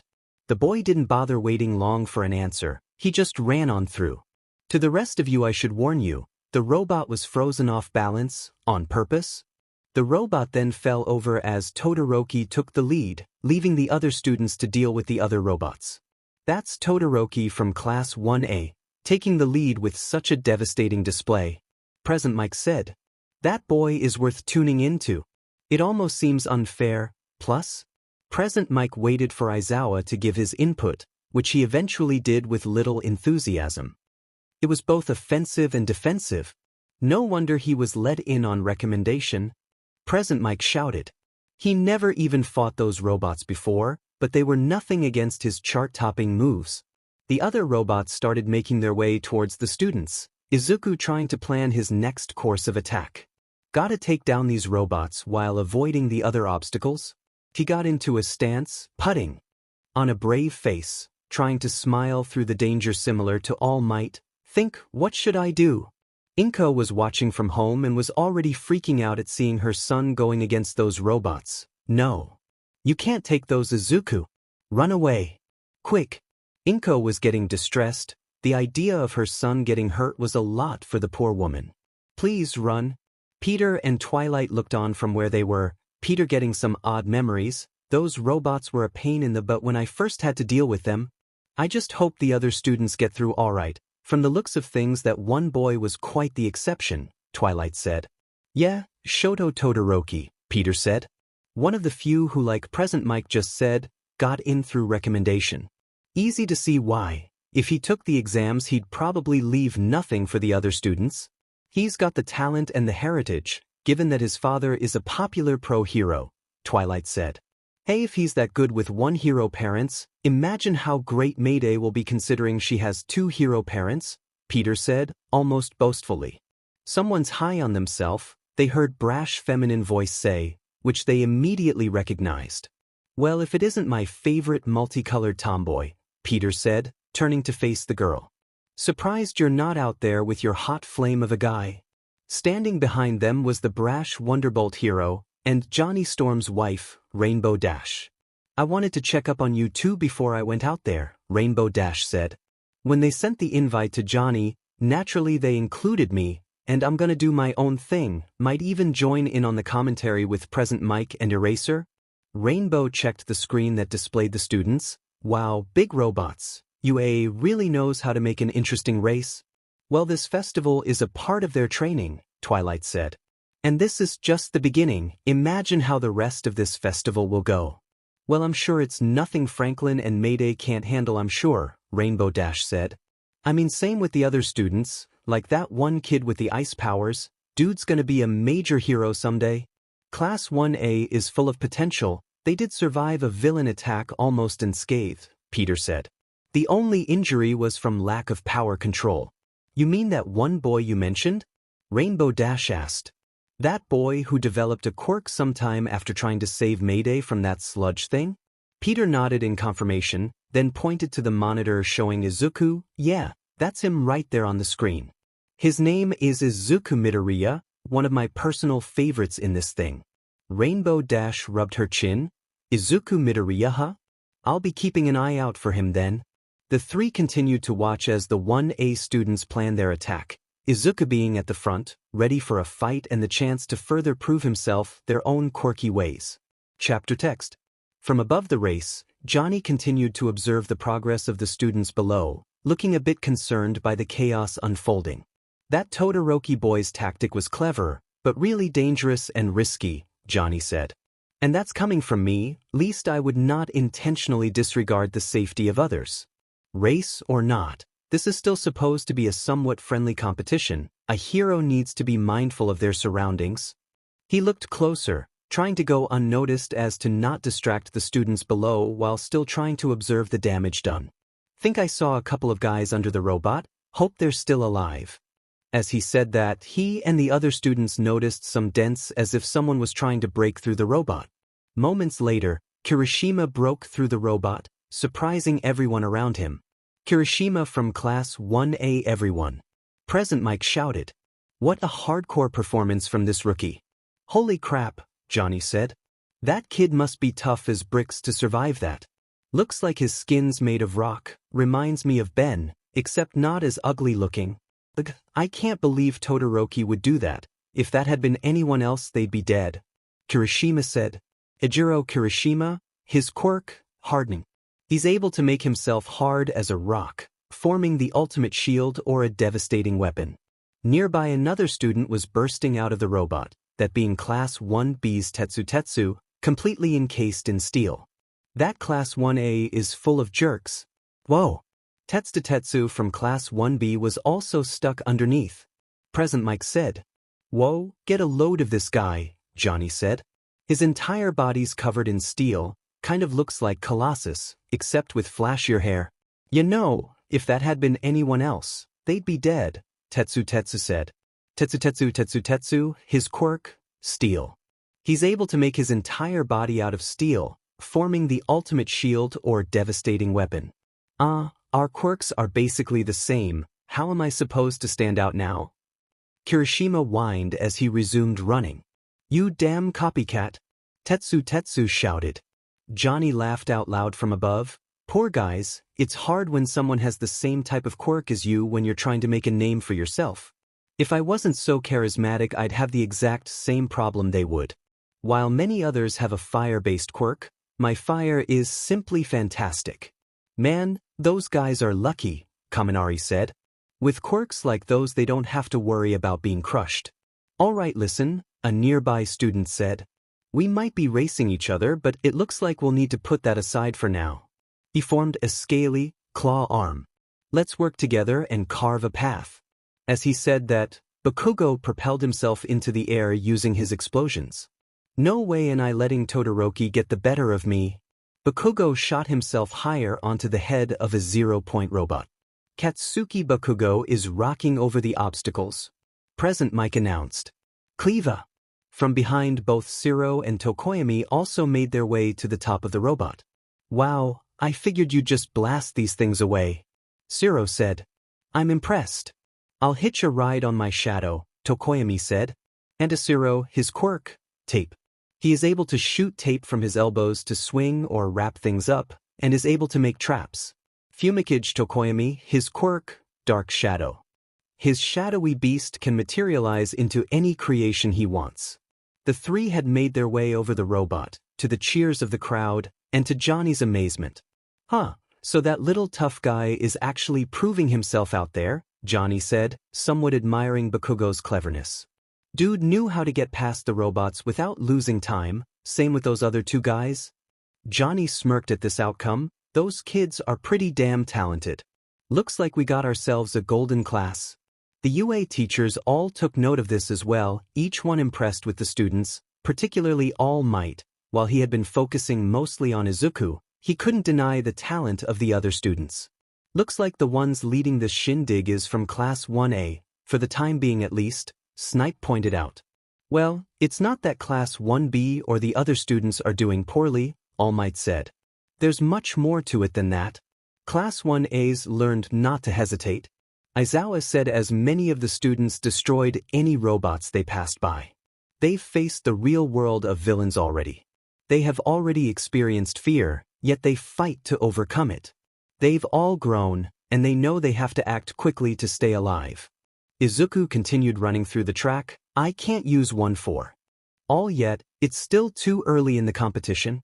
As he ran he dodged a robot's attack, then noticed a piece of metal lying around. That's from the robot Todoroki knocked down. He quickly grabbed the metal and destroyed the robot that was trying to attack him. This metal will make for a good shield, gotta keep running. As he continued to run, he saw several of the 0-point robots getting destroyed. He turned to see that Momo had used her quirk to create a cannon to destroy them easily. All too easy, Momo said, running ahead. Wow, she beat those robots so easily, no wonder she got in on recommendation, Izuku pointed out. Mayday swung by, slightly glaring at Momo. Show off? She landed beside Izuku, taking note of his metal shield. Gonna go snowboarding after this, bud? Izuku laughed nervously at the remark. Heh, good one.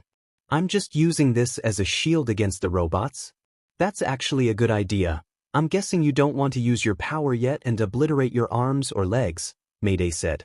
Smart move, save your power for the end. If I can make it that far, Izuku said. No ifs, Izuku, you gotta have more confidence than that, Mayday said. I mean I could help you reach the finish line, but something tells me you want to do this on your own. Wow, you know me so well, Izuku said. Well good, Mayday smirked at her friend.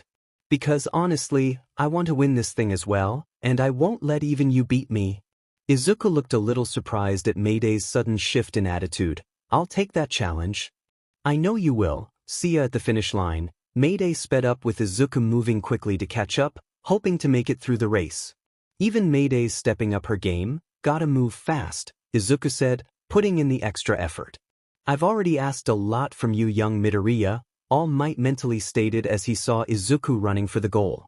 Don't worry about coming in first, just make it to the second round. For those of you who thought the first obstacle was too easy, Present Mike said, getting the fans excited. Let's see how you make it through the second one. Suddenly the class was face to face with a giant chasm across the racetrack with only ropes to travel across. Holy crap, how does UA have the time to make these obstacles? Johnny wondered. I don't remember doing this part when during my time in the sports festival. Then again I just flew through everything pretty fast. This race was cinch for me. As the students stood around in confusion, Tsuyu simply walked to the edge and made a giant leap across, landing on a rope and crawled across it. This is my moment, easy peasy, Tsuyu said, making her way across. Whoa, she made that leap like a boss, almost like Peter does, Johnny said, looking somewhat impressed. I think she's come class 1A as well, seems each one wants to show the world why they're the best in the school. Honestly, that's how you get through life, with ambition and determination, and for me, my damn good looks. As he observed this, he noticed another girl stepping toward the chasm, one with several mechanics strapped to her body. Well, this is new. Finally, this is my chance to show off what I can do, the girl, 𝗵𝗃𝗃 stated. My support items are gonna steal the spotlight from this bunch of wannabe heroes. Who is she? Mina asked, glancing at May. Everyone. Observe the brilliance of my gadgets. May shouted. Fire arrows and 𝗵𝗃𝗃𝗃. Wait, you're from support, aren't you? Ochako asked. How come you get to bring all those machine thingies? Mina asked. Hero course students get all kinds of combat training to enhance their quirks, May said. To keep things fair and to give the rest of us a fighting chance, we're allowed to bring whatever gadgets or costumes we want, as long as we design them ourselves. She then shouted out a wire grapple, so sit back and enjoy the show. She then activated boots and began hovering across the ground. For those of us in the support course, this is the perfect moment for us to show off our gadgets to whichever company wants to recruit us. Well, she's enthusiastic, Johnny said, floating over the chasm. Kind of nerdy though, but I suppose most of the support students would be. Guess she's the standout of that class. May fell into the chasm, activating her machine's rope to pull her to a pillar. I hope employees are watching. My cute little babies are sure to make an impact. She propelled up into the air using her boots, laughing triumphantly. Wow, Mina said. That girl's really annoying. Also, that was kind of unfair. Well, I won't lose, Ochako said, running toward the gap, using her quirk to float over the obstacle. So that girl wants her inventions to get noticed, Johnny said, rubbing his chin. Well, they work pretty well. Not bad for a first-year student. She might be a regular genius. Times like this shows you can't underestimate anyone. In the world of heroes, it's hard to be popular without a flash quirk, 𝗵𝗃 randomly commented, then turned to Aizawa. Isn't that right, buddy? Aizawa felt annoyed by that statement. I don't know what you're talking about, moron. Meanwhile, Todoroki was skating across the ropes, which 𝗵𝗃 acknowledged. Looks like Todoroki is still in the lead. As Todoroki ran, he noticed Bakugo approaching from behind, using his explosion quirk to propel himself forward. Took him long enough to step up his game. Tenya approached the chasm, balancing himself on the rope. My older brother may be watching this. I can't make a fool of myself. He used his quirk to glide along the ropes, looking a bit goofy in the process. Boy, does he look foolish. 𝗵𝗃 shouted. Rainbow Dash glared at the booth from where she was sitting. Kind of harsh there, Hisashi. But not inaccurate, Peter said. Peter? Twilight lightly scolded. Well, not that it should matter much. A hero needs to not worry about stuff like that too much. Granted, even I have my moments of self-consciousness, Peter said. Moments? Rainbow Dash muttered to herself. Still, that boy with the ice seems to have a really far lead, Peter said. He went into this thing prepared and it shows. He's using just enough of his power but is still pacing himself to avoid wearing himself out. Plus he makes great use of his surroundings, Twilight said. I think he's one of the strongest in the class. Makes sense since from what Mayday told me, he got in through recommendation, Peter said. 𝗬𝗵𝗃𝗧𝗵. Just like Franklin, Rainbow Dash said. Guess that shouldn't be surprising. That boy is Endeavor's son. Yeah, the flame hero, Peter said. The one second only to All Might as far as Japan's heroes go.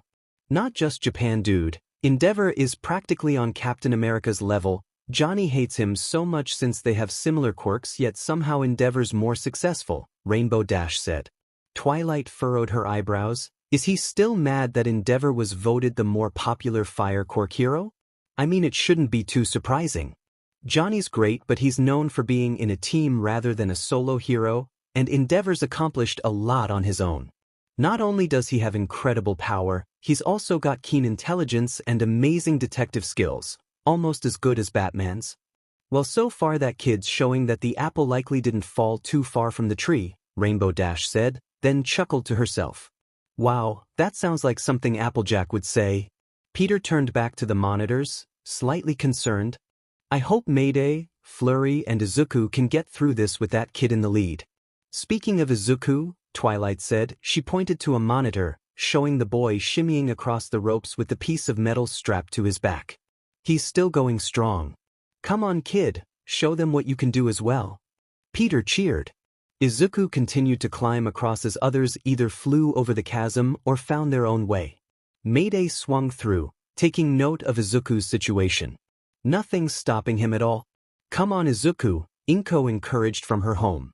And now we're approaching the last obstacle, 𝗵𝗃 said as Todoroki had reached the area, taking note of all the danger signs around. You're stepping onto a minefield. Say what? Johnny shouted. What the hell, 𝗬𝗧𝗏, that's way too dangerous. If you look carefully you can see where the mines are buried, so keep a close eye out, 𝗵𝗃 said. By the way, those mines are a part of the game, mostly bright flashes and loud booms, so even if you set them off it's no biggie, they're not dangerous. Just enough to wet your pants. Get a hold of yourself, Aizawa dryly stated. Someone's already made it to the final obstacle? Izuku said, trying to increase his speed. I gotta go faster. Hey, out of the way, slow poke. Izuku heard. He turned and saw Rina making a mad dash for him. I've got a race to win. Izuku freaked out and jumped out of the way as the animalistic girl ran past him. That girl's really scary. Rina kept running toward the minefield, growling to herself. I knew I shouldn't have wasted so much time tearing those robots apart. Oh well, I can make up for it with no problem. With my reflexes I can avoid those mines without any trouble. At the minefield, many students were having trouble making their way across, having to carefully tread across the mines, some not having a lot of luck. Clever, this puts those in the lead at a disadvantage, Todoroki commented. Guess it makes for good entertainment. It's over, he heard Bakugo shout. He turned and saw the explosion student using his powers to fly over the mines. Bastard! Think I don't have the proper ambition? Next time you pick a fight, don't settle with someone so damn weak. Bakugo attempted to blast Todoroki, if mainly to cause him to lose balance long enough to take him out of the lead. And just like that, we have a new first-place lead. 𝗵𝘃𝗄𝐿 shouted. Johnny smirked from above, so Mr. Confidence is first now, finally backing up his claim. Both Todoroki and Bakugo started attacking each other with ice and explosions in a battle for first place. Both try to one-up the other. During this, Mayday was closing in, using her spider sense to keep track of the mines and tread carefully across the minefield, hoping to pass by the two boys fighting for first place. Mayday noticed a few more students behind her. Thinking quickly, she used her webbing to hit some mines, knocking the students for a loop. Hey! No fair! Mina shouted, being among the students. Can't see! Sato shouted, taking a step back and activating more mines, hitting a few of the 1B students. Sorry, but victory is mine, Mayday said, continuously dodging the other mines. You dumbasses are going down. Mayday started shooting her webbing at them, trying to knock them off balance. The two dodged and attempted to attack her as well as each other with ice and explosions. The hell took Mayday so long? Is she holding back again? Johnny asked. She should have been at first place by now, what's she even doing? Izuku eventually arrived at the minefield, but he knew he was far behind the others, especially the first-place duo of Todoroki and Bakugo. They may be further ahead, but this isn't over yet. He dug his metal into the ground for a moment and started pulling out some of the mines. These mines go off if you step on them, of course. They're not that strong, but they can be a hassle if multiple detonate at once. He continued digging them out, further trying to conclude his hypothesis. I can't just rush through, it's better to treat lightly to avoid injury. Even great jumpers like Mayday and Azui won't be too careless out here, and more to watch out for in the front. No one is going to rush through this quickly. I can use that to my advantage. I can do this. During this, Jiro and Flurry both took note of Izuku's actions. What's Midoriya doing? Jiro wondered. I think he has a plan, which means we should hurry up. Something tells me it's gonna be big, Flurry said, tiptoeing around the mines. You have that much faith in him? Jiro asked. Has he given any reason not to? Flurry stated, making her way towards the front. Just focus on yourself for now, Kyoka. I doubt we'll reach first, but that doesn't mean we should be last. Not wrong there, Jiro said, trying to navigate around the mines. Izuku held his shield tightly. Thanks for the idea, Kachan. He then leapt down to create a huge explosion, knocking him into the air and getting the attention of the other students. Midoriya? Tenya stated as he saw his friend flying overhead. Rina raised her eyebrow. What's that pipsqueak doing? Whoa! What in an incredible explosion! 𝗵𝘃𝗄𝐿 shouted. Class 1A's Izuku Midoriya is in hot pursuit of first place. He then flew past Mayday, Todoroki and Bakugo. Scratch that, the lead is his. Yes. All Might cheered. Whoa, Johnny said, somewhat amazed. Come on, Izuku. Twilight cheered. Shouldn't you be cheering for your daughter or niece? Rainbow Dash asked. Twilight was not alone. Mostly everyone in the stadium was cheering for this boy and his incredible display. I managed to fly over them, but that was much more force than I expected, Izuku said as he fell closer and closer to the ground. Plus I didn't plan my landing. What the hell do you think you're doing, Deku? Bakugo shouted, flying at the boy. Todoroki covered the ground ahead of him in ice. This ice path might help my opponents, but I can't afford to think about that right now. Mayday increased her speed, not even caring about the explosions she was leaving behind while hoping to maintain her balance. Izuku's quite innovative, but I still can't just let him win so easily. Whoa, what a plot twist! 𝗵𝘃𝗄𝐿 shouted. Those fighting for first are now chasing Midoriya. That's what a competition will do to ya. This still isn't over. Come on, Mayday, you shouldn't be struggling, Johnny said, urging on the girl. Izuku started falling from his shield. Crap, I'm losing speed, they'll end up passing me. He then readied himself for a landing. Gotta time this right. I still have a chance, I just need to take another leap. I gotta take them out of the running. Izuku grabbed his piece of metal, and show myself to the world. He then slammed down on the ground and triggered a domino effect of explosions to knock Bakugo, Todoroki and Mayday all back. He then hit the ground and kept on running, desperately trying to reach the finish line. What a move! Midoriya has busted past his 1A classmates. 𝗵𝗃𝗃𝗁𝗍 commented. Izuku kept running and turned back to see Todoroki, Bakugo and Mayday emerging from the cloud of dust. 𝗧𝗪𝙧𝗍𝗪. Your students are amazing. What have you been teaching them? 𝗵𝗃𝗃𝗁𝗍 asked. This isn't my work, Aizawa commented. This is their own drive to succeed. And there you have it, 𝗧𝗪𝙧𝗍𝗪 is lousy teacher. 𝗵𝗃𝗃𝗁𝗍 said. I'm what? Aizawa asked, clearly annoyed. Izuku kept running with the 3 students closing in, all 4 gunning for first place as they reached the finish line. The first one back to the stadium is the first place winner. The one emerging from the tunnel was in fact Izuku, having made his way back into the stadium. Izuku Midoriya is the champion. Oh my baby Izuku! Inko tearfully cheered from her home. Wow, not bad, Mayday Parker commented after seeing it on her TV. From outside, 𝗬𝗏𝗵𝗃 and Kamui Woods were standing guard alongside Gohan while Videl was trying to pry Mount Lady away from the photographers. 𝗬𝗏𝗵𝗃 took note of the cheering and turned around to see Izuku on the monitor. Hey, it's that kid. Kamui turned around as well, huh? Oh yeah, I remember him. He fought that sludge monster. Gohan turned around as well, huh? He took note of Izuku on screen as well. You too know that boy? Not exactly, we do remember him from a year ago. He risked his life trying to save Spider-Man's daughter, Kamui said.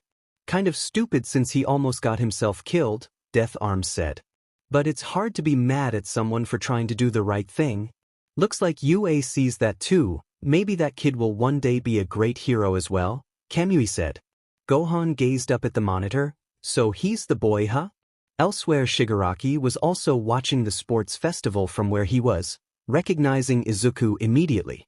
That little brat again. Yay Izuku! Twilight cheered. You did it.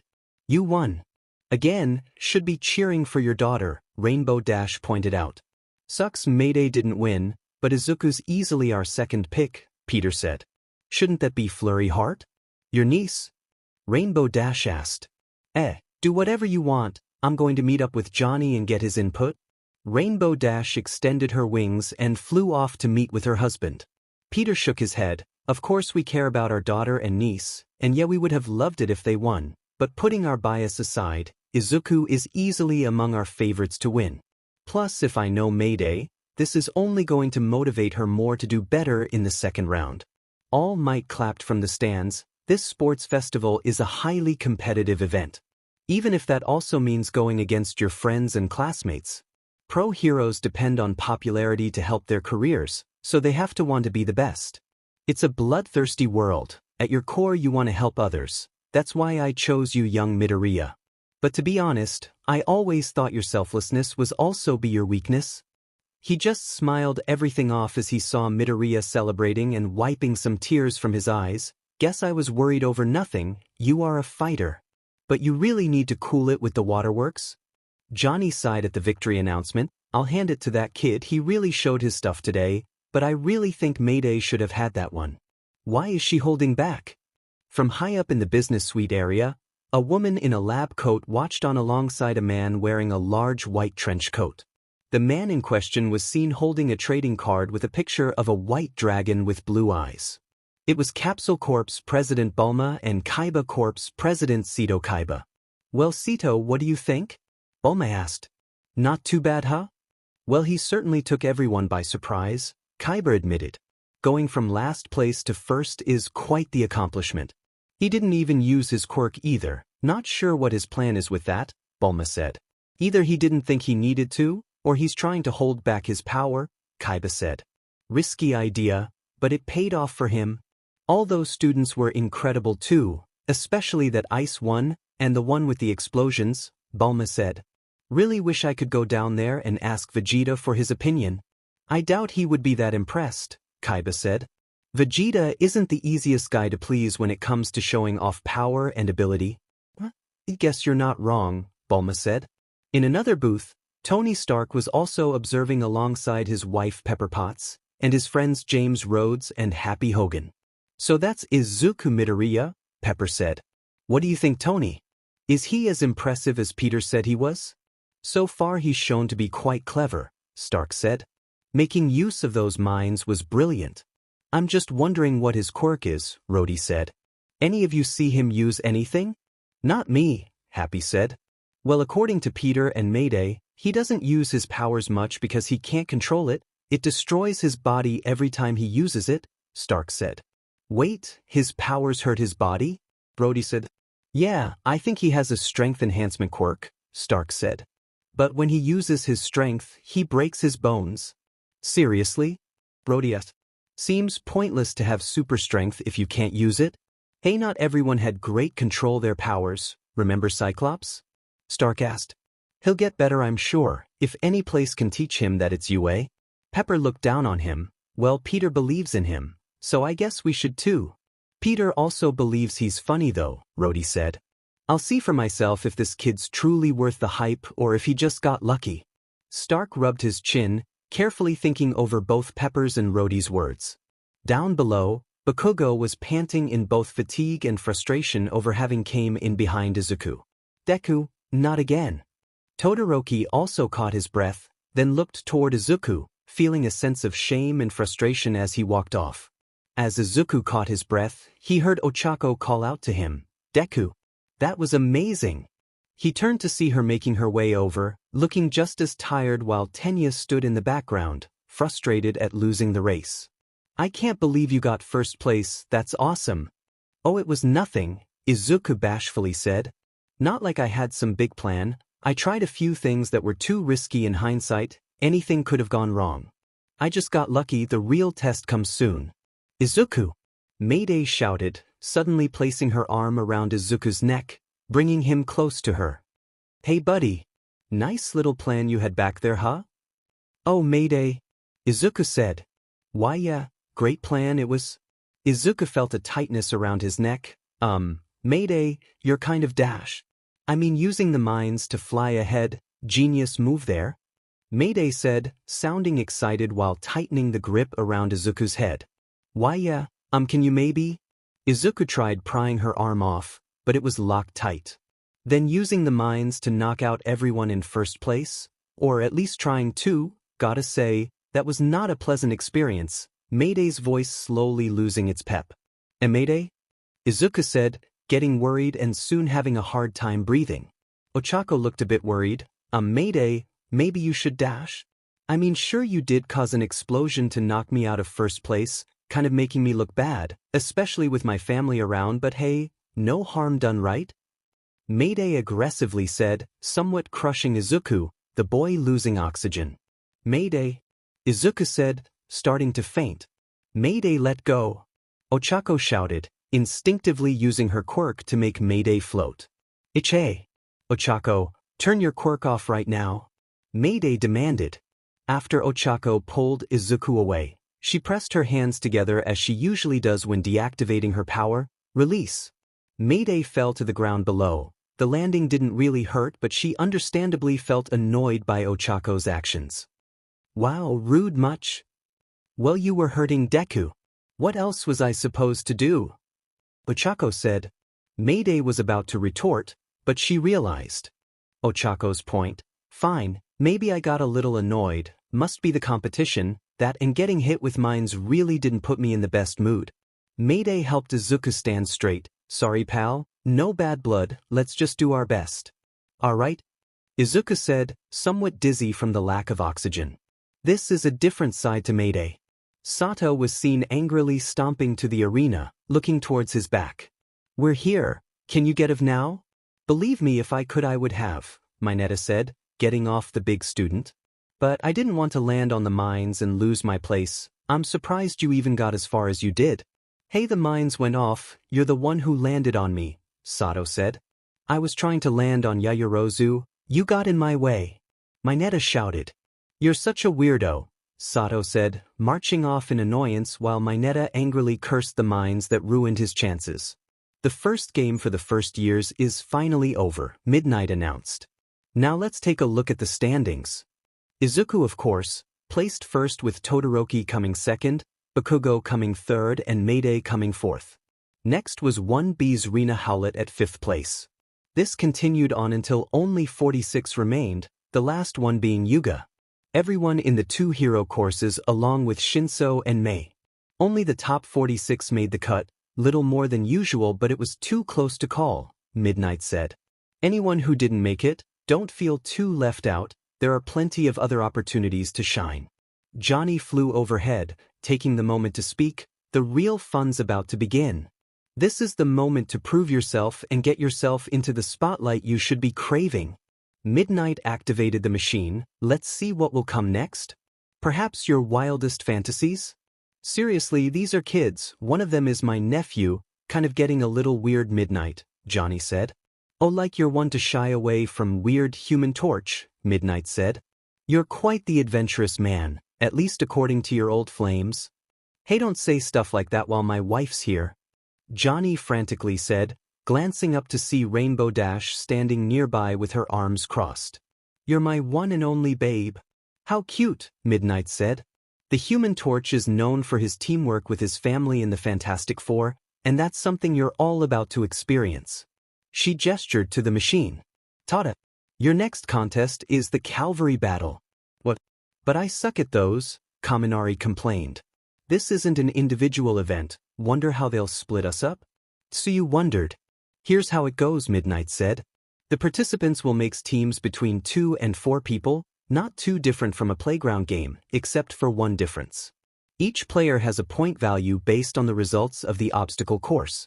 Oh, a point-based system like the entrance exams, simple enough, Sato said. So that means each team will have a different point value based on who's on that team, Ochako said. How about you shut up and let me explain things to you? Midnight shouted. Damn girl, slow your roll will ya? Johnny said.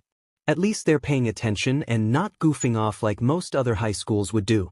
Midnight glared slightly at Johnny. You mean like something you would do? For the love of, just explain your little game so we can get on with the show, Johnny said. Midnight huffed. Fine. The point assignments are distributed by 5s, starting from the bottom. For example, 46th place is worth 5 points, and 45th is worth 10, Midnight explained. And the point value assigned to the first place is 10 million. Izuku just froze upon hearing that, 10 million? He could feel all the students glaring at him, all knowing how valuable he just became. Yo, Midnight, Johnny said. I'm pretty sure I know my math, since I am a man of science. Since when? Midnight asked. First off, you know, in addition to being a pro hero and an all-around celebrity, I'm also an astronaut. To do that you need to know astronomy, which is science. Johnny said. What's the point of this? Midnight asked.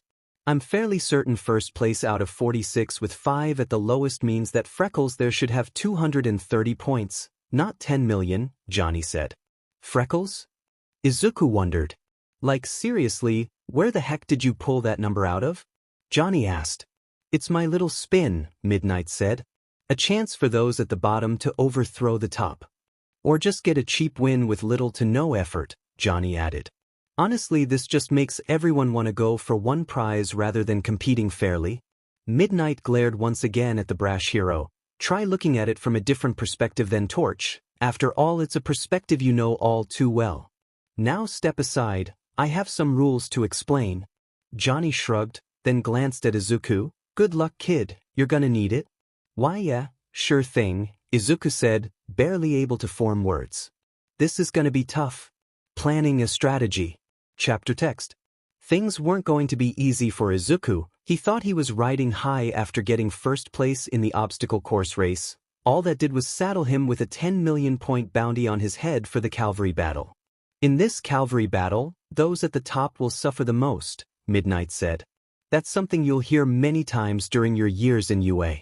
Izuku Midoriya, you will be a fine example of that. Izuku felt his heart beating faster as everyone in the crowd glared at him. Things changed so much since junior high, but I'm not any less of a target. Me being in first place was only pure luck, and it didn't get me much.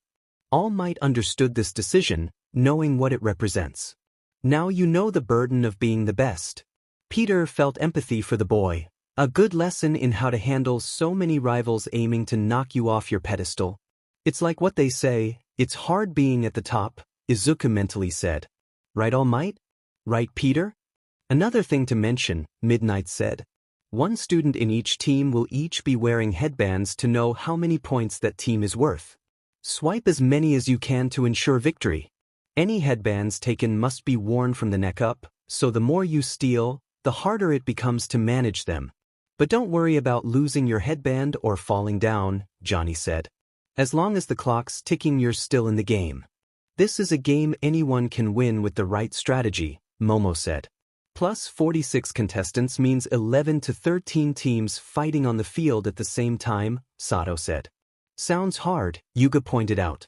So if you lose your headband at the beginning, it gives us more time to come up with a plan, Mina said. Maybe we should see who's on a team before we start strategizing, so you pointed out. Cooperation will be the key to winning, Franklin said. It's very likely students will form teams from the same class, though there are only 2 non-hero core students, so it's still not likely to be that diverse, just a chunk of Class 1A and Class 1B teams. Don't forget childhood friends, Rina acknowledged. Some of these students probably grew up together, hard to say. Rina chuckled sadistically. However, not all of them have superhero parents who have trained them since childhood, and even less likely to have trained with those friends.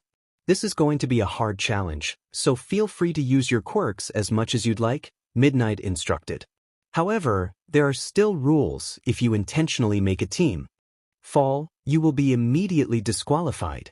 Bakugo and Rina seemed to be the most annoyed by this rule, but neither said anything. You have 15 minutes to form your teams, Midnight stated. Better get started on it. Think of it as getting tickets to a movie or concert. Wait too long and you get the crap seats, Johnny said. Like those poor chumps all the way back in this stadium. He turned his attention to the people furthest in the back. Isn't that right? Whatever they might have said, Johnny had no way of hearing it due to how far away they were. Not that he cared, he wasn't expecting much of a reaction anyway. The timer began and all the students began spreading out to find teammates while Izuku pondered the situation. Alright, I don't need to worry about which teammates have the most points since I already have so many, I just need to focus on the people I can rely on. Alright, I think I know who I want. Elsewhere in the security break room, many of the pros on guard were taking their time to relax and catch up on the sports festival. In one table sat Kamui Woods, Mount Lady, 𝗏𝗏𝗏, and the 𝗧𝗵𝗲. The sports festival isn't just about preparing the students for the day they go pro, it's also about preparing them for a competitive world, 𝗏𝗏𝗏 said, puffing on a cigar. What are you going on about? Mount Lady asked. 𝗏𝗏𝗏 let out the smoke as he began to explain, much to the discomfort of the other heroes.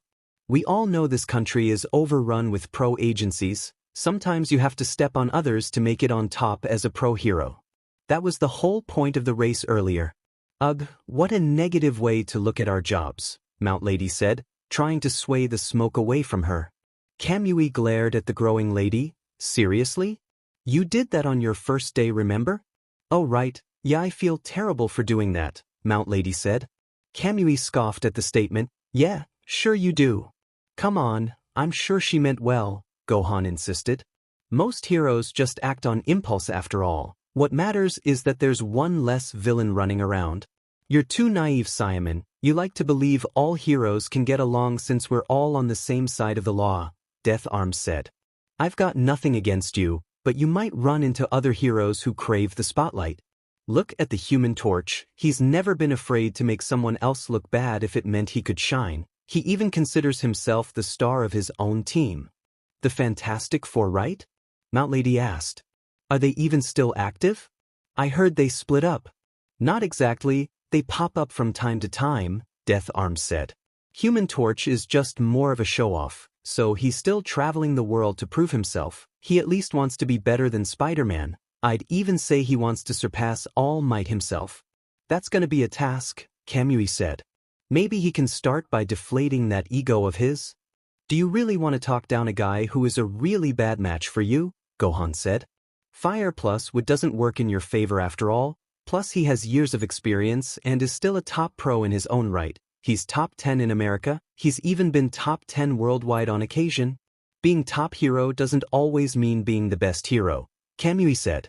All I've heard from him in the sports festival so far is the arrogance I've only heard about from him until now. Gohan and I know Johnny Storm, he's really nice once you get to know him, he just likes to goof around a lot, 𝗧𝗏𝗍 said. He acts all high and mighty, but he's always there to help when you need it, and is always a team player first and foremost. Exactly, 𝗬𝗏𝗏𝗄𝐵 said. That's the other thing these kids are gonna learn. Sometimes you have to work with other pros to get a job done, you can't do everything alone. Oh, you mean like this Calvary battle, Mount Lady said. Every point you score isn't just for you, but for your whole team. It's also about compatibility, 𝗧𝗏𝗍 said. Not just anyone can be on the same team, at least not at first. It's a bit like coordinating with a sidekick, 𝗵𝗲𝗄𝐵 said, attempting to drink some water, forgetting he had his helmet on. Good for training too, Gohan said. Hopefully these children are considering these options right now. They should, soon it might be their way of life, 𝗬𝗏𝗏𝗄𝐵 said.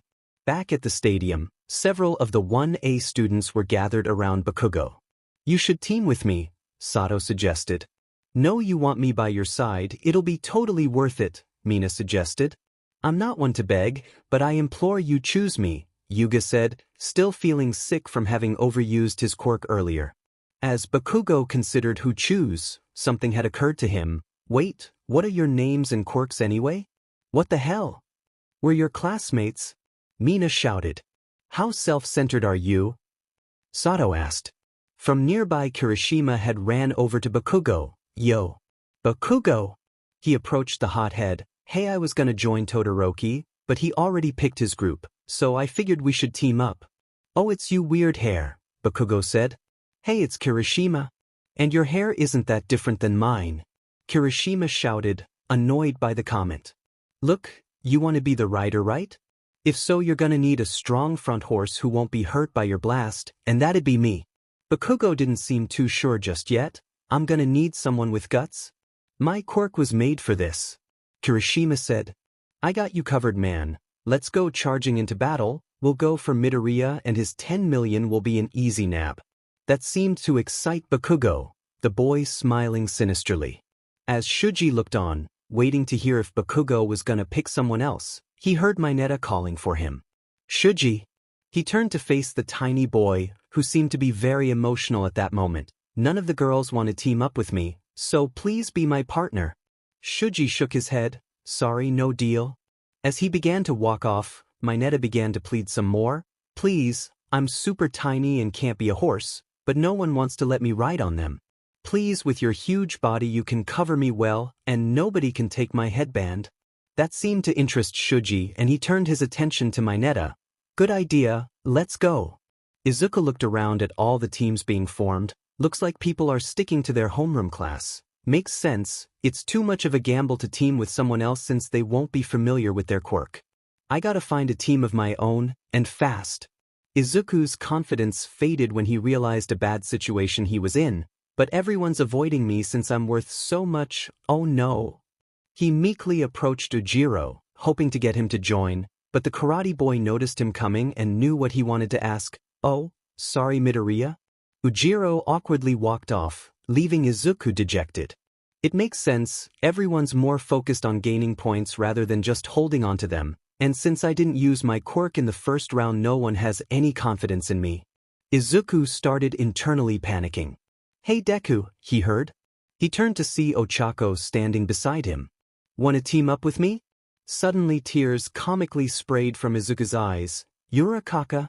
Are you sure since everyone will be after me and my stupid large amount of points? Please tell me you're being sincere. Hey, if we run away all the time we'll win, right? Ochako said. I think you're either overestimating my abilities or underestimating everyone else, Izuku said. Well, it's better to team up with people you like, Ochako said. Izuku was so pleased to hear that, to the point where he started making this weird face.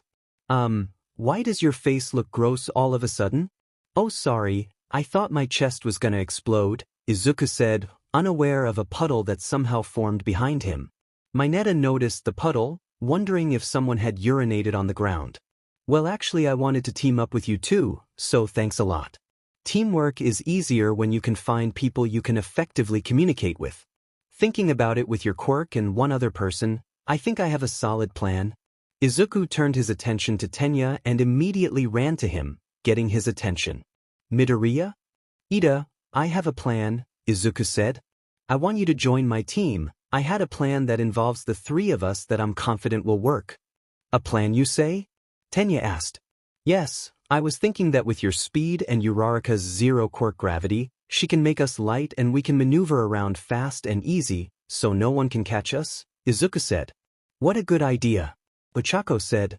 We'll still need a strong front horse though. I was thinking of asking Mayday, Izuku said, then turned to Tenya. I know it's not much, but it's the only evasive plan I can think of in such short notice. That is a good strategy, Midoriya, however. Tenya turned away.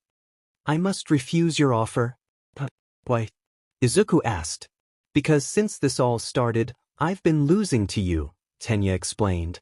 Please don't take this as an insult, you're a great friend, but I will never get stronger if I just simply follow you. Tenya made his way over to his team. Bakugo and Todoroki aren't the only ones who see you as a rival, so I too must try my best to defeat you. Tenya stood with his team of Todoroki, Momo and Kaminari, much to the surprise of both Izuku and Ochako. Well, now what? Ochako asked. Izuku looked around nervously until he saw the girl he was looking for. We can still ask Mayday, she's very agile herself. She simply do what I intended Ida to do. Maybe Flurry can be our rider. I'm sure she'd be eager to join if Mayday's on our team. Flurry would be eager anyway, but it looks like she and Mayday are already on a team, Ochako said, pointing to Flurry along with two others. To Izuku's surprise, Mayday and Flurry were seen chatting with Franklin and Rina, the four of them seeming to discuss strategies. Rina caught sight of Izuku, smirking to herself. Hey Mayday, I see your scrawny classmate looking this way, Rina said, gesturing to Izuku. Mayday turned around and saw her classmate and close friend looking her direction. From what she could guess, Izuku only has one teammate, that being Ochako. That surprises her since she expected Tenya to also have been on his team, until she looked over and saw him on Todoroki's team. Harsh Tenya, siding against your friend, Mayday shrugged. I guess I'm no different. She turned her attention back to Izuku. Any other day I'm your ally Izuku, but today I'm your rival. Plus I do want to get back at you for the crap you pulled during the race. So you can kiss your 10 million points goodbye. Rina placed her arm around Mayday's neck. The four of us have known each other since birth. We have a coordination these other dipshits can only dream of. Don't be surprised if we take every freaking headband in this stadium for ourselves. Izuku knew the situation looked bad. He only had one person he could team with. His other options have already made their choice. Now he had three capable teams to worry about, and that's just of who he knew. His options were limited. He had to make choices and fast. Looks like I found myself a standout, he heard a female voice say. He and Ochako turned around to see 𝗵𝗃𝗧𝗵 leaning in uncomfortably close. Team with me, first place person. You're so close. Izuku shouted. Who are you anyway? I'm 𝗵𝗃𝗧𝗵 from the UA support course, May introduced. Yeah, you're that oddball girl from the obstacle race, Ochako said. I don't know you but you're in first place and I want to exploit that opportunity, May bluntly stated. Well, she's super honest, Izuku muttered. By teaming up with you, I'll become part of the most watched team in the festival. May said. That will help my super cool babies be seen by the big companies. My recruitment will be practically inevitable. Whoa, hold on. What babies? And which big companies? Ochako asked. May completely ignored her and kept talking only to Izuku. You'll benefit as well, of course. Suppose Stark Industries sees how well you use my cute babies and… Oh, she's not interested in me, Ochako thought to herself. May brought out a chest and opened it to reveal a bunch of gadgets. The support course is designed to help students create the best equipment for pro heroes to enhance their skills. I have a ton of powerful babies with me. You'll definitely find something to fit in your arsenal. Izuku looked around at all the gadgets, a bit overwhelmed. Oh, I see one has caught your eye. May picked up a jetpack. This is based on another hero's equipment, but I added my own design to it. Oh yeah, That looks similar to 𝐎𝑪, the Buster hero. Izuku said. That guy's amazing. Isn't he? May agreed. His agency's close by, so I got to go on a tour once. Izuku said. Ochako looked a little dejected. Well, they seemed to be making friends quickly with each other. Thankfully Izuku now had a third teammate, but he knew there was at least one more.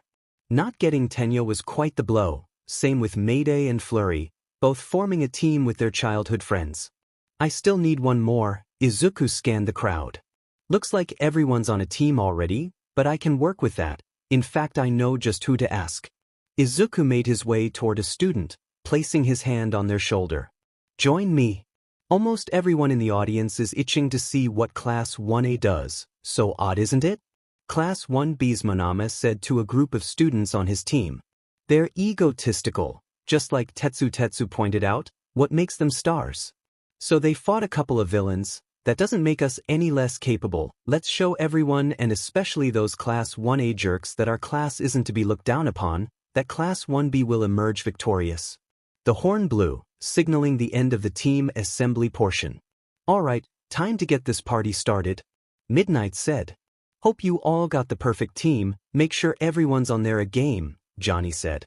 Teams are like cars. Gotta make sure all the parts run smoothly or you'll just be blowing smoke. At the commentator booth, Present Mike was nudging Aizawa awake. Yo, look alive. Time already? Aizawa asked. Sure is, they both heard. They turned around to see Rainbow Dash standing at the door. Sup? Rainbow Dash. My favorite Wonderbolt. Present Mike shouted with enthusiasm. Great to see you. Ah, the Wonderbolts. Thanks to them I got my start. Even if nowadays me and Johnny are focused on our own agencies, but I'm always a Wonderbolt at heart, Rainbow Dash said. What are you doing up here? Aizawa dryly asked. Thing is, while you two are already doing a fine job with the commentary, with Present Mix Energy and Eraserhead's enthusiasm, I still figured why not add my own flavor as well, make this commentary team about 20% cooler, Rainbow Dash said. I mean, I could go back to Peter and Twilight, but something tells me they're gonna be next to insane with this upcoming event. And why wouldn't they be? It's gonna be epic. Present. Mike shouted. Come take a seat, I'm sure our resident mummy won't mind. Please stop saying that, Aizawa said. Alright Yue. Can you give a warm welcome to our new commentary buddy, a high-class member of the Wonderbolts and current Daredevil superhero, Rainbow Dash. Present Mike had welcomed Rainbow Dash to her seat as she grabbed the microphone. What's up Yue Hi? Let's make this sports festival awesome. Rainbow Dash shouted. Ah yeah. Time for a Calvary battle showdown. Right, you are my rainbow friend. Present Mike said. 15 minutes to pick teams and talk strategy. Now we got 13 Calvary teams to compete head-to-head. Aizawa took a closer look. There are some unexpected teams down there. Come on. Get excited everyone. It's time for a UA Battle Royale. Let me hear you scream. Present Mike shouted as Izuku had propped his 10 million point headband on, aligning himself with his team of Ochako, May and Tokoyami. Uraraka? Hatsumi? Tokoyami? Are the three of you ready? Izuku asked, getting an answer of approval from his team. Then let's do this. Elsewhere, another team had been talking some last-minute strategy. I believe we'll make for the most ideal formation, Todoroki said, talking to his team of Momo, Tenya and Kaminari. Our left wing is Kaminari, his quirk can keep enemies at bay. Yaoyorozu, you will take right, focus on our defense. Ida, you're our front, we'll rely on you for lead-in and physical defense. And you will be attacking and creating diversions using your ice and fire, correct? Tenya asked. Todoroki shook his head, not quite. He looked to the stands where a man in fire was standing. When at battle, I never use my left side. Todoroki stared at the man intently. Calvary battle, Peter said, observing from the stands. Remember when we did that, Chui? Yes, it was you, me, Gwen and Kitty, Twilight recalled. We were pretty amazing, weren't we? Two web shooters, Kitty phasing us through our opponents and you with your amazing guidance. We totally kicked butt, Peter said. Too bad we ended up in second. Johnny and Rainbow Dash surprised us as the last second, Twilight said. Yeah, I did let the victory go to my head, Before I was even victorious, Peter said. But it was still fun. I'd totally do it again for fun. I hope Mayday can do well, but I'm also worried about Izuku. That 10 million point thing doesn't seem necessary, Twilight said. I admit, it does take the strategy away a little, Peter said. That headband is a guaranteed way into the finals, but it's not the only way. I hope these kids realize really quickly that going straight for one team isn't the best way to go, but the ones who realize that quickly are also the ones who are going to advance. Twilight nodded in agreement, focusing back on the upcoming event, curious to see how things go from here. Okay, first years, I hope you're happy with your chosen teams, 𝗵𝘃𝗄𝐿 said. There's no going back now. Rainbow added. It's up to all of you working together to get through this and make it to the last round. 𝗧𝗵𝗲𝗵𝗃 said, getting the steel user's attention. Nothing personal if I go all out? Yes, sure, 𝗧𝗵𝗃 said. We're all in this to win after all. Rina stepped forward with Mayday sitting on her shoulder, Flurry on the left and Franklin on the right. Remember team, our families are watching, so let's not let them down. Mayday said. Hey, no one here knows their team as well as we know each other, Rina said. We got this. Alright, time for a final countdown. 𝗵𝘃𝗄𝐿 said. 3, 2, 1. Begin.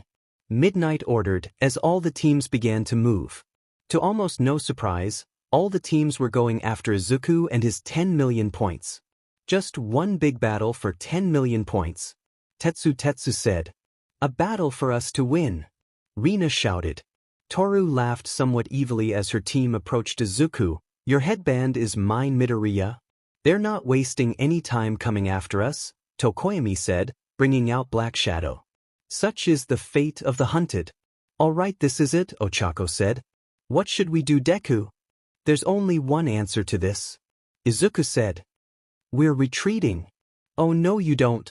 𝗧𝗵𝗃 said as his front horse 𝗧𝗪𝗎𝗪𝗔 softened the ground under them, turning it into a type of quicksand. We're sinking, Izuku said as his team struggled to get out. One of the other teams must be loosening the ground. I can't get us out, Ochako said, still struggling to escape. Izuku quickly grabbed a remote. Uraraka, Hatsumi, watch your faces. He activated a jetpack that Hatsumi had given him prior and flew them all out of the ground, flying over the other teams. Ugh, that damn support course.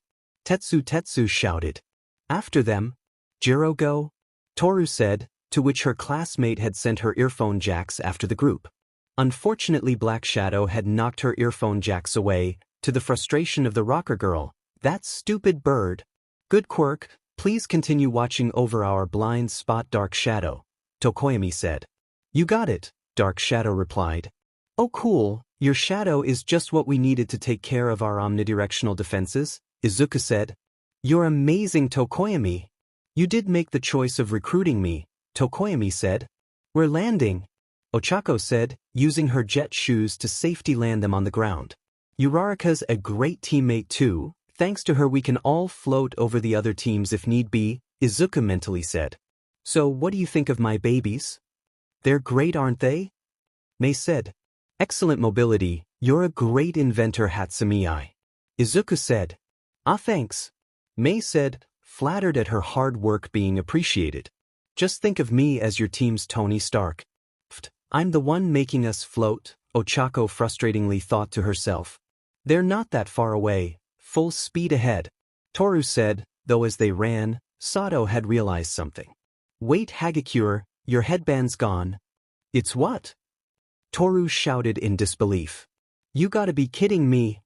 Nearby Monama was twirling the headband he had taken from Toru around his finger. That wasn't too hard. Wow. Only 2 minutes in and it's a total free-for-all.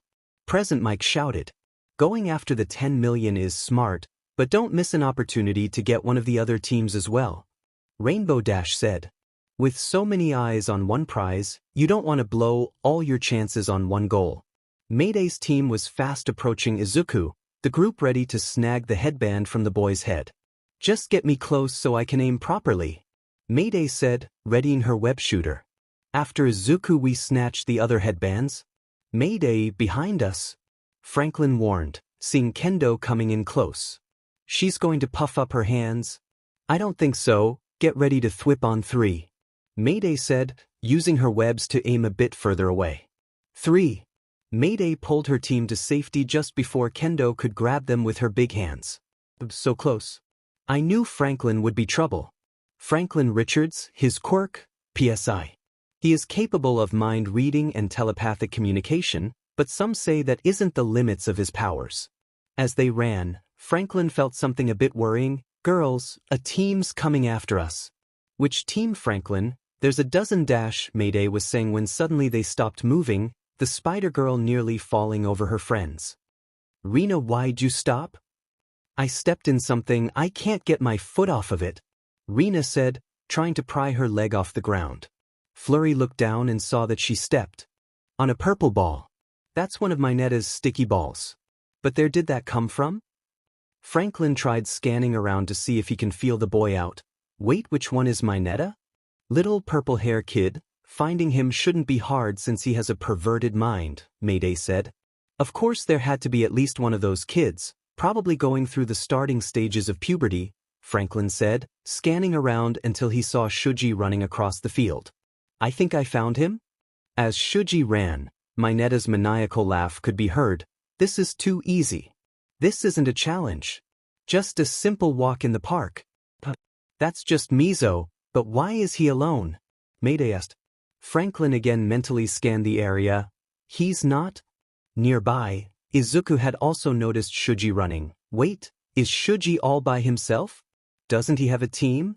Midoriya, we need to make some space, Tokoyami said, noticing Tetsu's team coming. We'll end up trapped between multiple opponents. Suddenly Ochako yelped in worry, getting Izuku's attention. Uraraka, what's wrong?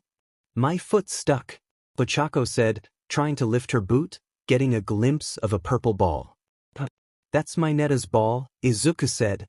Where did it come from?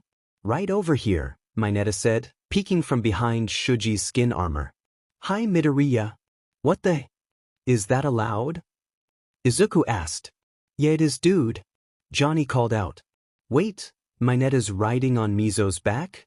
Mayday asked. Not just him, someone else is there, Franklin said. Just then, a tongue came lashing out, nearly knocking over Izuku and Tetsu. Peeking out was of course Tsu, impressive as always Midoriya. Wait, Azui's in there too? Izuku asked. Call me Tsu. Tsu shouted as she and Minetta attempted to attack some more with tongue and balls. We need to move quickly, Tokoyami ordered. Izuku then grabbed his remote and once again activated the jetpack, flying up and pulling away from the ball. Unfortunately it meant the boot was damaged, much to May's dismay. No. My baby's ruined, the tech-savvy girl shouted in agony. Sorry, but at least we got away from them, Izuku said. Unfortunately Bakugo had other plans, the boy using his powers to propel himself into the air and toward Izuku's group. Don't think for a second you're safe, Bakugo shouted, readying an explosion, freaking everyone out. You're finished. Quick, Tokoyami! Izuku shouted as Dark Shadow blocked the explosion. What the hell? Bakugo said as he fell back down, being caught by Siro's tape. Whoa! What do you make of that, Mike? Rainbow Dash shouted in amazement. Incredible! But is that even allowed? Present Mike brought up. So long as he didn't touch the ground, Midnight confirmed. Izuku's team landed safely on the ground, despite the damage done to one of the gravity shoes. It's hard to navigate on one foot, right? We can't risk going into the skies again, Izuku said. We'll need to act defensively with Tokoyami's Dark Shadow. Izuku, they heard Mayday shout. They saw the 4 childhood friends running furiously at the group, a look of tenacity in the eyes of Rina. Why is that girl so scary looking? Ochako asked. Well, she is Wolverine's daughter, Izuku pointed out. Still, very frightening girl. Your headband is ours, Rina shouted, the group moving in closer. Hope you're ready to bleed. Rina howled, her quirk, psionic blades. Like her father Wolverine, she can extend claws at will, but hers are made of a special psionic energy similar to that of her teacher Psylocke. Like her father, she also has an incredible healing factor. Mayday began readying her web shooter. I just need one good aim. 𝗧𝗵𝗲, get ready. Izuku warned, his ally's dark shadow preparing for anything. Careful Mayday, that bird thing is gonna get in the way, Franklin warned. Yeah, I can see, Rina, be ready to attack that shadow, Mayday said. You got it. Rina rushed in faster, both Franklin and Flurry trying to keep up. Dark Shadow stayed in front, ready to stop whatever Mayday was planning, clashing with Rina in the process. Out of the way, Shadow Bird. Rina started swiping at it with her claws.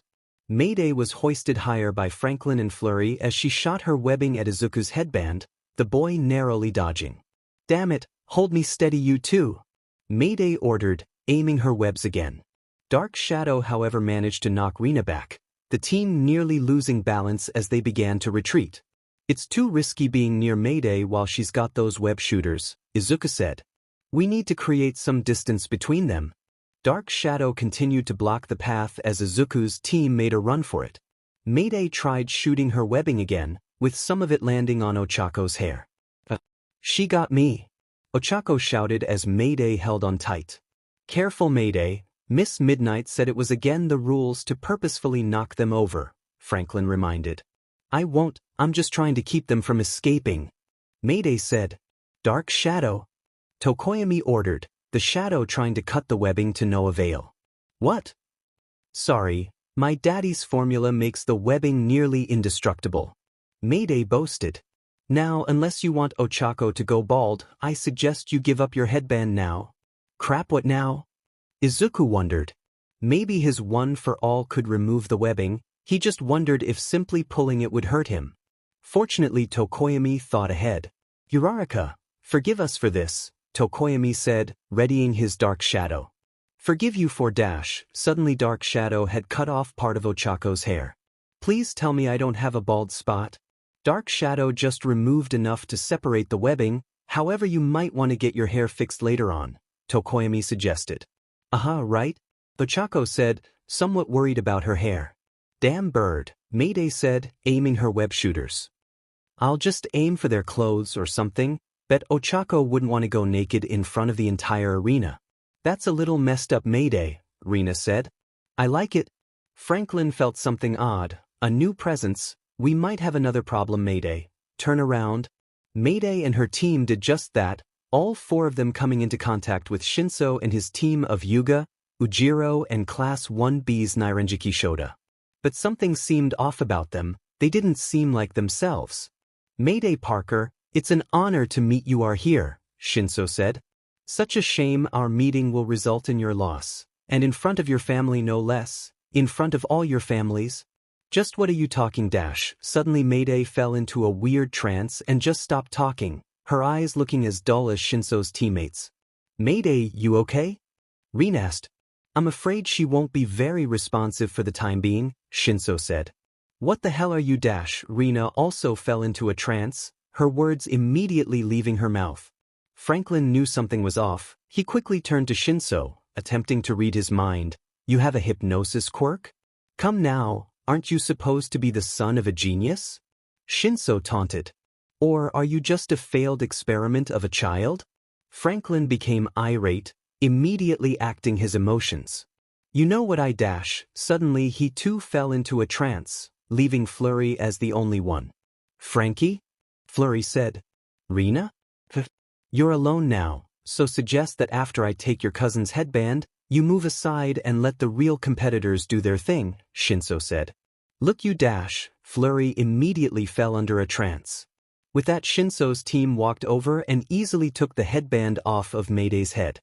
All too easy, Shinso said, walking off with the headband in tow, leaving the four kids in a hypnotic-looking state. What just happened? Mayday wondered, trying to move. Did he just, oh hell no, I'm not just gonna let this slide, gotta fight it, no hypnosis can hold me. As expected, everyone's after the first place team. Present Mike commented. Those kids just can't catch their breath. But let's see all the other scores made in the past 7 minutes. Present Mike pulled up the scores on the screen, and to the surprise of him and everyone in the audience, some of the scores told a different story about the students. This entire audience just went quiet, Rainbow Dash said. For good reason, Class 1A isn't doing as well as they thought. Mayday's team just lost their headband, they're standing around in shock. Even Bakugo has 0 points. 𝗵𝗃𝗃𝗀𝗏 said. True to that, Bakugo's headband had been taken off by Class 1B's Monama. He got our headband? Mina shouted in disbelief, this event catching Johnny's attention. Such a small-minded class, you can't see the bigger picture, Monama taunted. What did you say, punk? Get the hell back here? Bakugo shouted. Monama's team stopped as he turned around to face Bakugo. Midnight said the obstacle course was just the first part, and I knew they wouldn't cut that many of us so soon. Now, assuming they would only keep the first 40 contestants, we stayed within that group as we ran, giving us a prime view of our rivals' quirks and capabilities. It's just foolish to desperately want to win a preliminary round. What did your whole class plan this? Bakugo asked. Not exactly, but it's going well so far, Monama said. Better than chasing after a frontrunner like a horse with a carrot in front of his face. But I guess it can't be helped, maybe you're just so desperate to stand out, especially when you have classmates that are the children of pro heroes, yet you can't even keep up with a meek whimpering boy who miraculously took first place? Or a girl who just last year couldn't even fight off a sludge villain. If you're nothing compared to them, then you have no promising future as a pro hero. That was the last straw for Bakugo. Change of plans, Kirishima. The boy turned at the mention of his name, then along with his other teammates, freaked out after seeing Bakugo's rage rising. Before we take down Deku, we're gonna destroy these useless B-listers. Johnny closely observed from his position. He had to admit that Monama had the right idea. Going after the other headbands was just as important. What mattered was the teams making it to top 4, not just first place. Meanwhile, Deku had heard everything from where he was, amazed by Monama's strategy. Whoa, Class 1B had an impressive strategy from the start, even going as far as to purposely come in close to last in the preliminaries. It does make a bigger impression with the audience. People love a good underdog, though from the looks of things, they may not come after our headband. Instead, they're more focused on the other teams. Don't worry everyone, I think our scores are safe so dash. They suddenly came to an abrupt halt when they found themselves against a formidable team, led by Shoto Todoroki. Alright, halfway point of the game. 𝗵𝗃𝗃𝗏 shouted. Izuku sighed in worry, guess we're not as safe as we thought. We're in the second half now everyone. Despite how big Class 1A is, looks like the students of Class 1B are just as capable of stepping up when they need to. 𝗵𝗃𝗃𝗏 said. This is the hero course of UA High. These kids went through a lot to come here. Underestimating them ain't such a hot idea. Couldn't have said it better myself. You're quite the color commentator, literally. 𝗵𝗃𝗃𝗏 said. All 7 colors of the rainbow, dude. 𝗵𝗃𝗃𝗏 said. Come on Class 1A, kick it up already. Todoroki glared a hole right through Izuku and his team. Say goodbye to your headband. Final cavalry battle. Chapter text.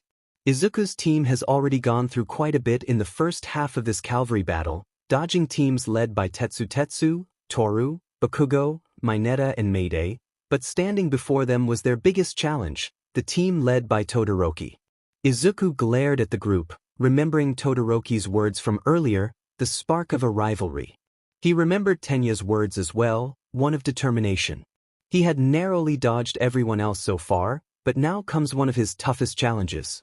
However, as the two teams stared each other down, a third came running in, making their way towards the two teams. All right, Shuji, go. Mineta cheered. We'll use all our power to steal the headbands from those two teams. The other teams either hadn't noticed or hadn't cared about Team Mineta's impending arrival, only focused on each other.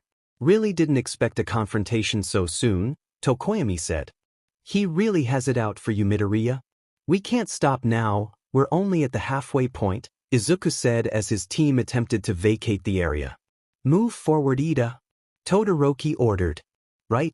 Tenya confirmed, using his quirk to move the team forward. Yaoyorozu, be ready to provide defense, Todoroki ordered as Momo began to create some armor.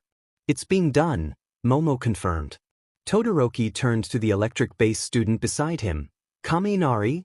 Don't worry, I know what I gotta do, Kaminari said. Be careful. It's not just Todoroki's team. There's other teams coming as well. Izuku warned. Get that sheet ready, Yaoyorozu. 𝗵𝗃𝗃𝗧𝗵𝗲 said as Momo threw the blanket over them.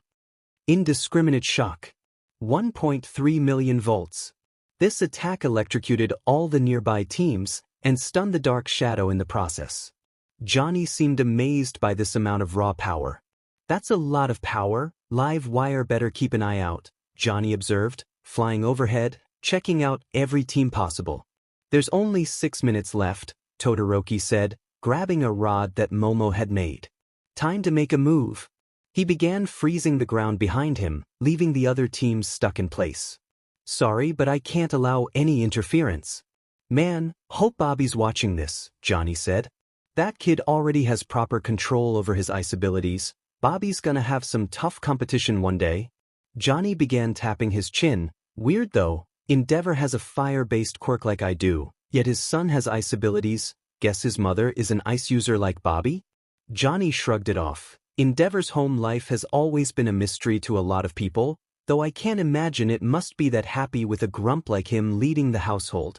Johnny noticed something interesting nearby. Let's go check on that dynamite stick nearby. Todoroki just stopped the other teams cold in their tracks. Present Mike commented. Only thanks to 𝗵𝗃𝗃𝗧𝗵𝗲 electrocuting everyone first, Aizawa said.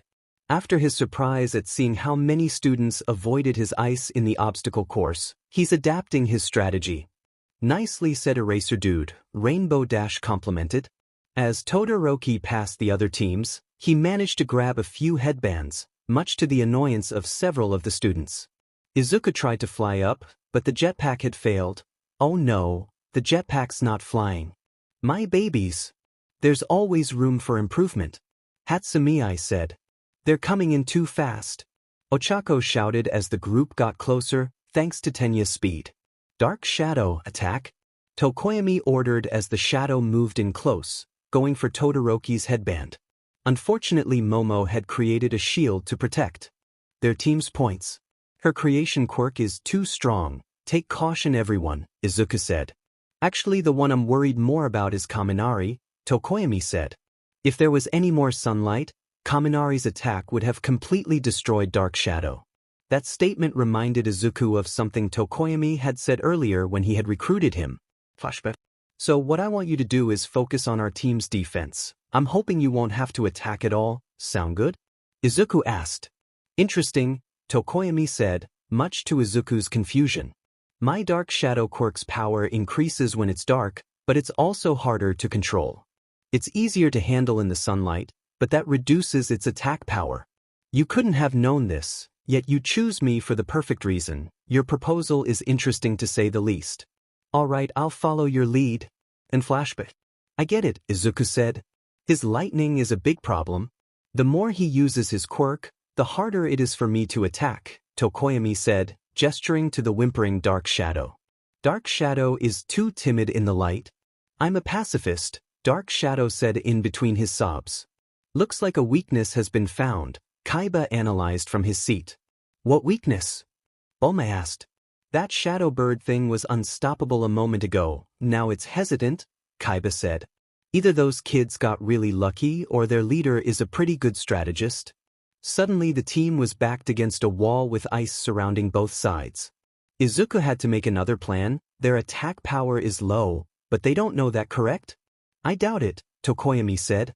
Only Koda knows of this weakness. I mentioned it to him at the USJ, but he's not one for casual conversation. Alright, good deal, we can use that, Izuku said. We just need to strive to hold onto the 10 million points. Elsewhere, Bakugo is still seething at Monama's constant taunting, to which even the rest of Class 1B begged Monama to stop goading his opponent into a fight. Don't provoke him, it's his type of thing. Yeah, it's not very heroic now, is it? Monama said. Heroes are always hounded by moronic revenge desperate villains after all. Bakugo continued to writhe in anger, worrying his teammates, particularly Kirishima. Dude, calm yourself, we won't get our points back if you flip out like this. Shut up. Bakugo shouted, slamming his fists together. I'm perfectly calm, isn't it obvious? If that's his idea of calm, I hate to see him when he's pissed, Johnny said from nearby. Reminds me of 𝗓𝗏𝗍. Get after them, Kirishima. Bakugo shouted. We better not regret this, Kirishima said as the team got closer. You think you're hot shit? Bakugo shouted, readying his attack. Now die. As he went for a blast attack, 𝗵𝗲 had easily dodged and lightly patted Bakugo on the arm. The team had turned around to attack again, but to their surprise, 𝗵𝗲 had blasted Bakugo with a blast of his own. Heh, wow, I see why you act all confident about your quirk, 𝗵𝗲 said, then quickly tapped Kirishima's hair, the red head paying little mind to that. That guy has your quirk? Kirishima shouted. You got a copycat too, Bakugo? Bakugo got frustrated and went for a powerful blast, 𝗵𝗲 being quick to block it. To their surprise, once the smoke faded away, it was shown that 𝗵𝗲 seemed to have Kirishima's hardening. You both have impressive powers, but I think mine tops it all, 𝗵𝗲 boasted. What? That's my quirk, Kirishima shouted. So, the bastard can copy powers, Bakugo confirmed. Heh, very good deduction, 𝗵𝗲 said. Neato 𝗵𝗲, his quirk. Copy. He can use the quirk of someone he touches, but only for 5 minutes. Also, he is unable to use both quirks at once. Wait, I've heard of this type of quirk, Mina said. I think a member of the X-Men has something just like it. Yeah, think she's called Rogue or something, 𝗧𝗪𝗧 said. Funny, I once thought she was one of a kind. I'm surprised, you're all much smarter than you look, 𝗵𝗲 taunted. Of course Rogue couldn't perfect this quirk as well as I have, so you may call me the superior version if you may. Cocky bastard, Bakugo said, going for another attack. However, another 1B team had intercepted with a steam-like substance. I appreciate the backup, Banzo, 𝗵𝗲 said. 𝗵𝗲, let's keep going, we have enough points to continue on, let's try to avoid the other teams, 𝗵𝗲's teammate said as he and the others led 𝗵𝗲 away. Damn it. Get going, Kirishima, Bakugo shouted. I can't, Kirishima said, the steam substance leaving behind a type of sticky goo. We're stuck. Don't worry, I can melt it with my acid, Mina said, using her quirk to free them from the sticky substance. Good, but hurry. We have 0 points, 𝗧𝗪𝗧 said. 𝗵𝗲 turned back to the team once more. Hey, all's good, right? After all, you provoked us first. If I remember your little speech before the games began, you intended to crush everyone. Perhaps you should have listened well to the advice the Human Torch gave you earlier on. Guess you already met your first and likely last boulder. Bakugo was filled with rage. This isn't over. When everything is said and done, I won't just be on top, I'll be the undeniable champion. Only 1 minute left. And Team Todoroki has cornered Team Midoriya, Present Mike said. He's poised to seize the 10 million points for himself. But that Midoriya kid has been quite crafty, Rainbow Dash said. He's been evading little Iceman Jr. like a pro. Keep it up, kid. You got this. You're supposed to be unbiased, Aizawa pointed out. Just encouragement, nothing wrong with a little motivation, besides everyone loves an underdog, and that kid screams it, Rainbow Dash said. Stay back, Izuku warned, Black Shadow blocking Todoroki's advancement. All Might seemed pleased so far. You're doing great, kid. Endeavor, though, looked disappointed. He's exploiting your weakness, don't be foolish, son. Midoriya is clever, I'll give him that. He keeps moving to my left side. If I try freezing him, I'll run the risk of hitting Iida, Todoroki observed. Plus Tokoyami can defend against Kaminari's electricity. There isn't a lot of time left. Damn them. Everyone, we have very little time left, so I'm going to use a last-minute resort, Tenya said, gaining curiosity from his team. Be warned that my quirk will be useless after this, but we have no choice. What are you planning? Todoroki asked. Just make sure you grab that headband, Tenya instructed as he powered up. Brace yourself. 𝗬𝗪𝗧𝗪𝗏 burst. In a flash, Tenya had sped his team past Izuku, Todoroki quickly grabbing his headband. What in the world? Izuku asked himself. Whoa, that kid's fast. Stark noticed from his booth. What just happened? Present Mike said. It was a blur. That kid just earned a lot of my respect, Rainbow Dash said. Iida, what was that? Todoroki asked in amazement. I pushed my RDM into overdrive, Tenya said. It gives me explosive power, but the recoil stalls my engines. It's a secret move that I've told no one about. Tenya smirked smugly at his bewildered friend. I warned you, Midoriya, I promised to beat you. Whoa! This entire game has been turned upside down. Present Mike said. Now Todoroki's team has all the points, leaving Midoriya with nothing. Quick, we gotta get those points back. Izuku shouted. Kaminari's still a problem though, Tokoyami said, gesturing to his timid dark shadow. It will be smarter to go for the other teams. We can't, we don't know who's got the points and there isn't enough time left. Izuku said. This is our only option. Then let's go Deku, Ochako said, moving her team. We'll get the points back. Right, I'm not alone in this, Deku realized, remembering his other teammates have their own stakes in this. We each have our reasons for wanting to win. I won't let the others down. Izuku prepared a one-for-all attack as Todoroki prepared to block, though curiously with the use of his fire rather than his ice. Elsewhere Monama's team were running through, avoiding the other teams for the moment. Looks like we're in second place, well done. Let's just let the clock run out, we'll be able to advance to the finals. As he ran he noticed Mayday's team just walking in a daze.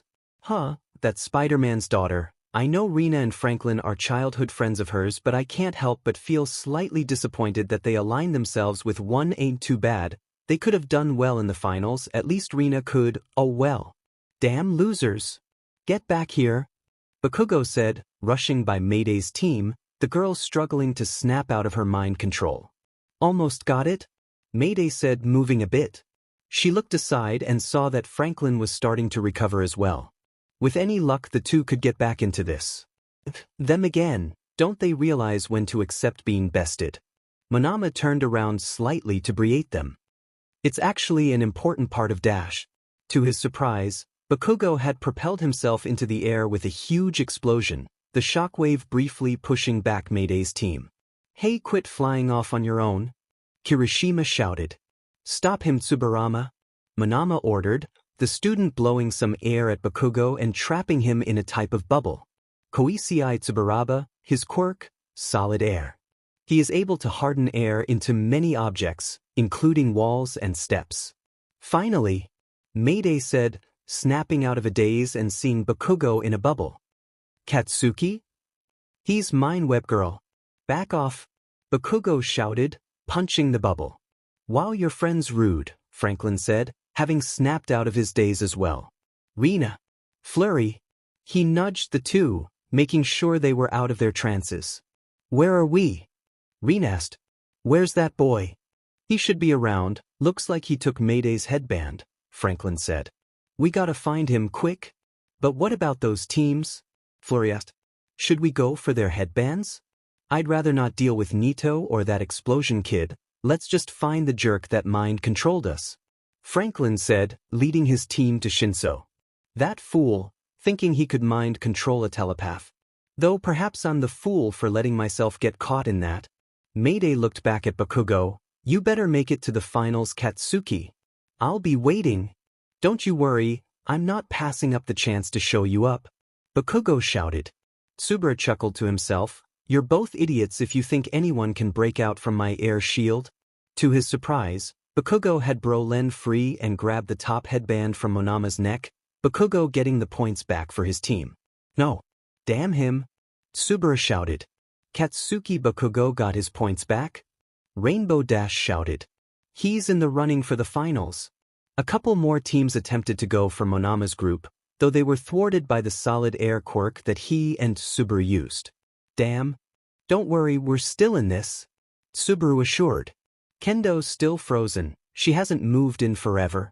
Right, we'll just defend this last one to the end, Monama said, holding his headband close. Zero had pulled Bakugo back to safety. Seriously, give us a warning before you jump. At least we're done, let's get going to the 10 million, Kirishima said. No. We're not done. Bakugo shouted, angrily banging on Kirishima's head. We're gonna be the undisputed winners of this game. Class 1B had a reasonable strategy, Aizawa said from the booth. But they forgot to factor in one thing. Bakugo's team got in closer. I could brace myself earlier when I jumped. Get closer.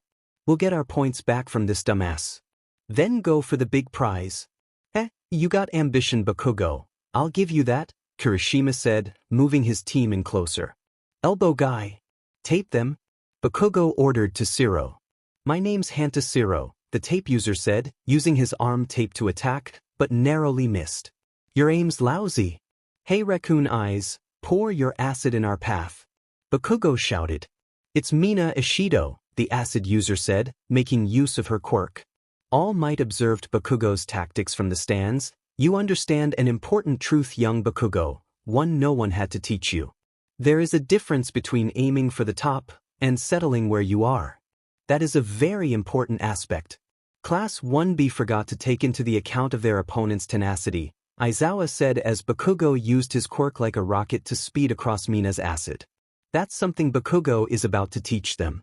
Bakugo used his explosion to destroy the shield that 𝗬𝗲𝗏 tried to make and snatch back his points, bringing him back into the top 4. Whoa!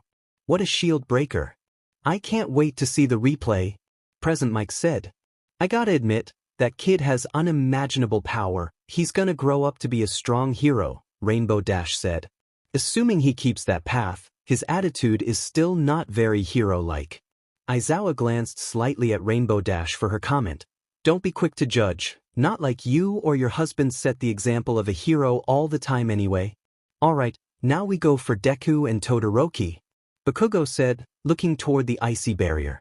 Meanwhile, Mayday and her group had gotten closer to Shinso, noticing yet another team locked in a trance, that being the one led by Tetsu.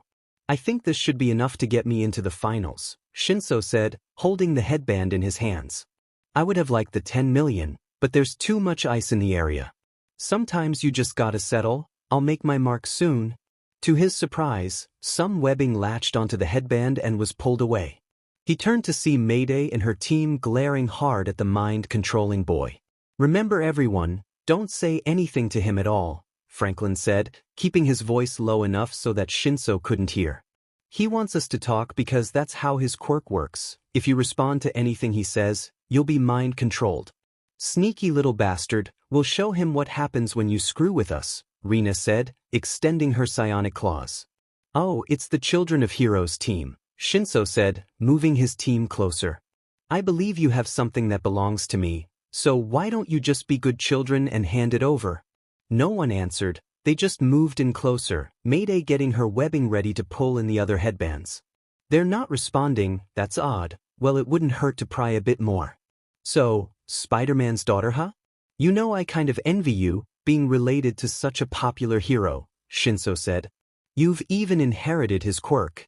I bet you believe you're destined for greatness. Still no response. Instead, Mayday shot her webbing, which Shinso narrowly dodged, getting a little concerned. She's still quiet. I really doubt she figured out how my quirk works though. She's probably just not talkative right now. Maybe that girl in the front horse position. She looks like she has a temper. But I'm sure it can't compare to being the daughter of the legendary Wolverine. I just hope you're better trained than your old man. Shinso taunted. Rina looked furious but did her best to stay. It helped that Flurry was behind her and occasionally using her quirk to keep her calm and in check. What's going on? Shinso dodged another attempt as Mayday's team got closer. They couldn't have figured out my quirk after one use of it. What about you, princess? Are you sure you belong in a hero school? Don't princesses get rescued rather than doing the rescue? His team dodged a claw swipe from Rina. And you young boy. The son of the smartest man on earth, at least so the rumors are. Do you even have a tenth of that intelligence? Coming for me knowing what I can do says otherwise. He's acting all tough but I know he's panicking, Franklin thought, smirking to himself. It's over for you, creep. Mayday got in close, attempting to grab the headband, Shinso pushing her back. Get away, you little brat. He punched her hard in the face, but that barely fazed Mayday as she delivered a stronger punch of her own, nearly knocking him out. Matching power with Mayday is just stupid, Franklin mentally berated. She may not be as strong as her father, but she's still way stronger than the average non-strength enhanced teen. To a regular strength guy like you, her punch could be the equivalent of getting rammed by a minivan. And that might be an understatement. Shinso went for another punch, but Mayday blocked and started crushing his hand, not too hard to break it but enough to cause some discomfort. Get back, you annoying little pest, Shinso shouted, preventing Mayday from using her other hand to grab the headband. I need this more than you do. You have no idea what it's like for me to be looked down upon because I didn't have the quirk of a hero. Poor guy, I can sense the pain in his voice, Franklin mentally stated. He's not in either hero course. My guess is that he couldn't get past the entrance exams, nor was her recommended like I was. His quirk is impressive. Mind control is definitely a power to be wary of. Funny, you think with a quirk like that, he'd want to be a villain? Don't you have anything to say? Little stuck-up brat? Shinso shouted. You got everything handed to you on a silver platter. I had to scrap and climb walls for this, and I will not let you take that from me. Mayday looked irritated. She wanted to lash out but she knew she couldn't speak. Thankfully Flurry sensed her tension and eased her with her own quirk. Don't act like you know us, Franklin thought. Even if we didn't have our parents' struggles doesn't mean we don't have anything to prove. Mayday tried another plan, aiming her web shooter and plastering Shinso's eyes with her webs, allowing her to grab both his headband and the one he took from them. Whoa! Mayday's team is now in the top 4. Present Mike shouted. Mayday's team is the only one to have reps from Class 1A and Class 1B. These kids have been friends since they were tots and their teamwork is showing well here. Go Mayday! Peter shouted from the stands. That's my girl. Flurry too. My little sweethearts are back in this. Twilight cheered. Shinso struggled to get the webbing from his eyes, accidentally knocking Ujiro on the head, snapping him out of his daze. What the dash? Mayday's team had run off with all the headbands, having accepted their victory over Shinso. Sweet, not only did we get our headband back, we got his and another team's. Franklin said. We're not done though, Mayday said. We're going for the 10 million. To the ice. That's where Izuku is. That ice guy is there too. We need to be careful, Franklin said. We'll be fine, he's not getting me again with that quirk. Mayday said. Get running. Hurry. Meanwhile Izuku was going in at Todoroki, using his one-for-all technique. He was worried about using his power on a person, but he knew he could work around it. It should be fine. I'm not actually gonna hit him. Just knock his defenses away. Izuku created a gust of wind to knock Todoroki's flame hand away, surprising the boy. Wait, my left side. Why am I using it? I know he turned around the headbands to hide the point value, but since the 10 million one is the last one he got, then it should be on the top. Izuku grabbed the top headband while Todoroki was distracted by the gust of wind and his own disbelief. I got it. Whoa. Team Midoriya's back in the game. And only seconds left till the end. Present Mike shouted. Ha, clever kid. Johnny said. Way to stay in the game, Freckles. May took notice of the headband and grew concerned. Wait, tell me there's something on my goggles, because I can't believe what I'm seeing. Izuku became curious and looked at the headband, and to his dismay only saw the 70-point headband. No. He tricked us. We mixed up the headbands. Momo said. You think we would really make the most valuable one easy to grab? That was very foolish, Midoriya. Oh no. Team Midoriya didn't get the points back after all. Present Mike shouted. Get your act together, kid. You don't have much time left and there are other teams coming at you. Rainbow Dash shouted. Izuku looked to the boards to see who was on top. Todoroki's team was in first with Bakugo's team in second, Mayday's was in third and Kendo's was in fourth. He was currently in 6th place, which obviously wasn't enough. Only the top 4 teams advanced and he was down by over 400 points from 4th. The game's almost over. Present Mike shouted. Let's begin the countdown. Midnight gestured to the clock counting down from 10. Tokoyami. Izuku shouted, the Dark Shadow user sending his quirk at Todoroki. Kaminari. Todoroki ordered, the electric quirk user blocking the Shadow Bird, though frying his brain in the process. Suddenly Bakugo emerged from through an ice wall made by Mina. Deku. Bakugo! Kirishima shouted at seeing his leader once again propelling himself. Moments later, Mayday's team had rushed at Todoroki's team, Mayday ready to attack. Shoto! Uraraka! Izuku shouted. Let's go! Ochako had shouted, sending Izuku at the teams. This is like the longest minute in existence, Johnny quipped. Tenya tried using his quirk, but like he suspected, it was useless. He became concerned when he noticed Mayday's team coming in close. To our right, Todoroki quickly froze the ground just before Mayday's team, causing them to slip to the side and crash against a wall of ice, Franklin landing pretty badly in the process. "No, Frankie," Flurry shouted. Mayday, however, quickly leapt up toward the teams, determination burning in her eyes. "Yaoyorozu," Todoroki said, the creation user handing him a steel rod as Izuku got in close. "Who's got the points?" Bakugo wondered as he got closer. Todoroki froze the steel rod, ready to use it for defense as Izuku got in closer. Bakugo had changed course midair as Mayday used her webs to propel herself closer. "Time's up," 𝗵𝘃𝗄𝗃 shouted, just as both Bakugo and Mayday collided into each other, landing hard on the ground. "Ouch, that had to hurt," Kirishima said. "With that, the second round is officially over," 𝗵𝘃𝗄𝗃 said. "Time to tally up the scores," Rainbow Dash shouted. Izuku stood there frozen in anger and resentment. He had failed to grab his points back. Kirishima had gone to check on Bakugo, worried about his friend. "Hey, you alright, man?" Rina had done the same for Mayday. "Whoa, you still conscious there, May?" Bakugo angrily stood up, glaring at Mayday. "Hey, watch where you're going, you clumsy idiot."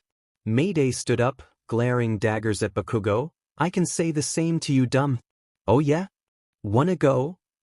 Bakugo said, leaning in with Mayday getting in his face. "Your move, douchebag," Mayday shouted, both teams being pulled apart by Kirishima and Rina. "Hey, keep that guy under control, spiky hair," Rina shouted. "Weren't you the one earlier threatening to make everyone bleed?" Kirishima pointed out. "I'm about to make all you bitches bleed if you don't back the hell off," Rina warned, still keeping Mayday at bay. Before this could escalate, Flurry had called over her team. "Mayday, Rina, come here quick. Frankie's hurt." "Franklin," Mayday said in concern, forgetting about Bakugo and making her way toward her childhood friend. "Oh no, Franklin," Rina said, also making her way over, her rage completely replaced with dread and worry.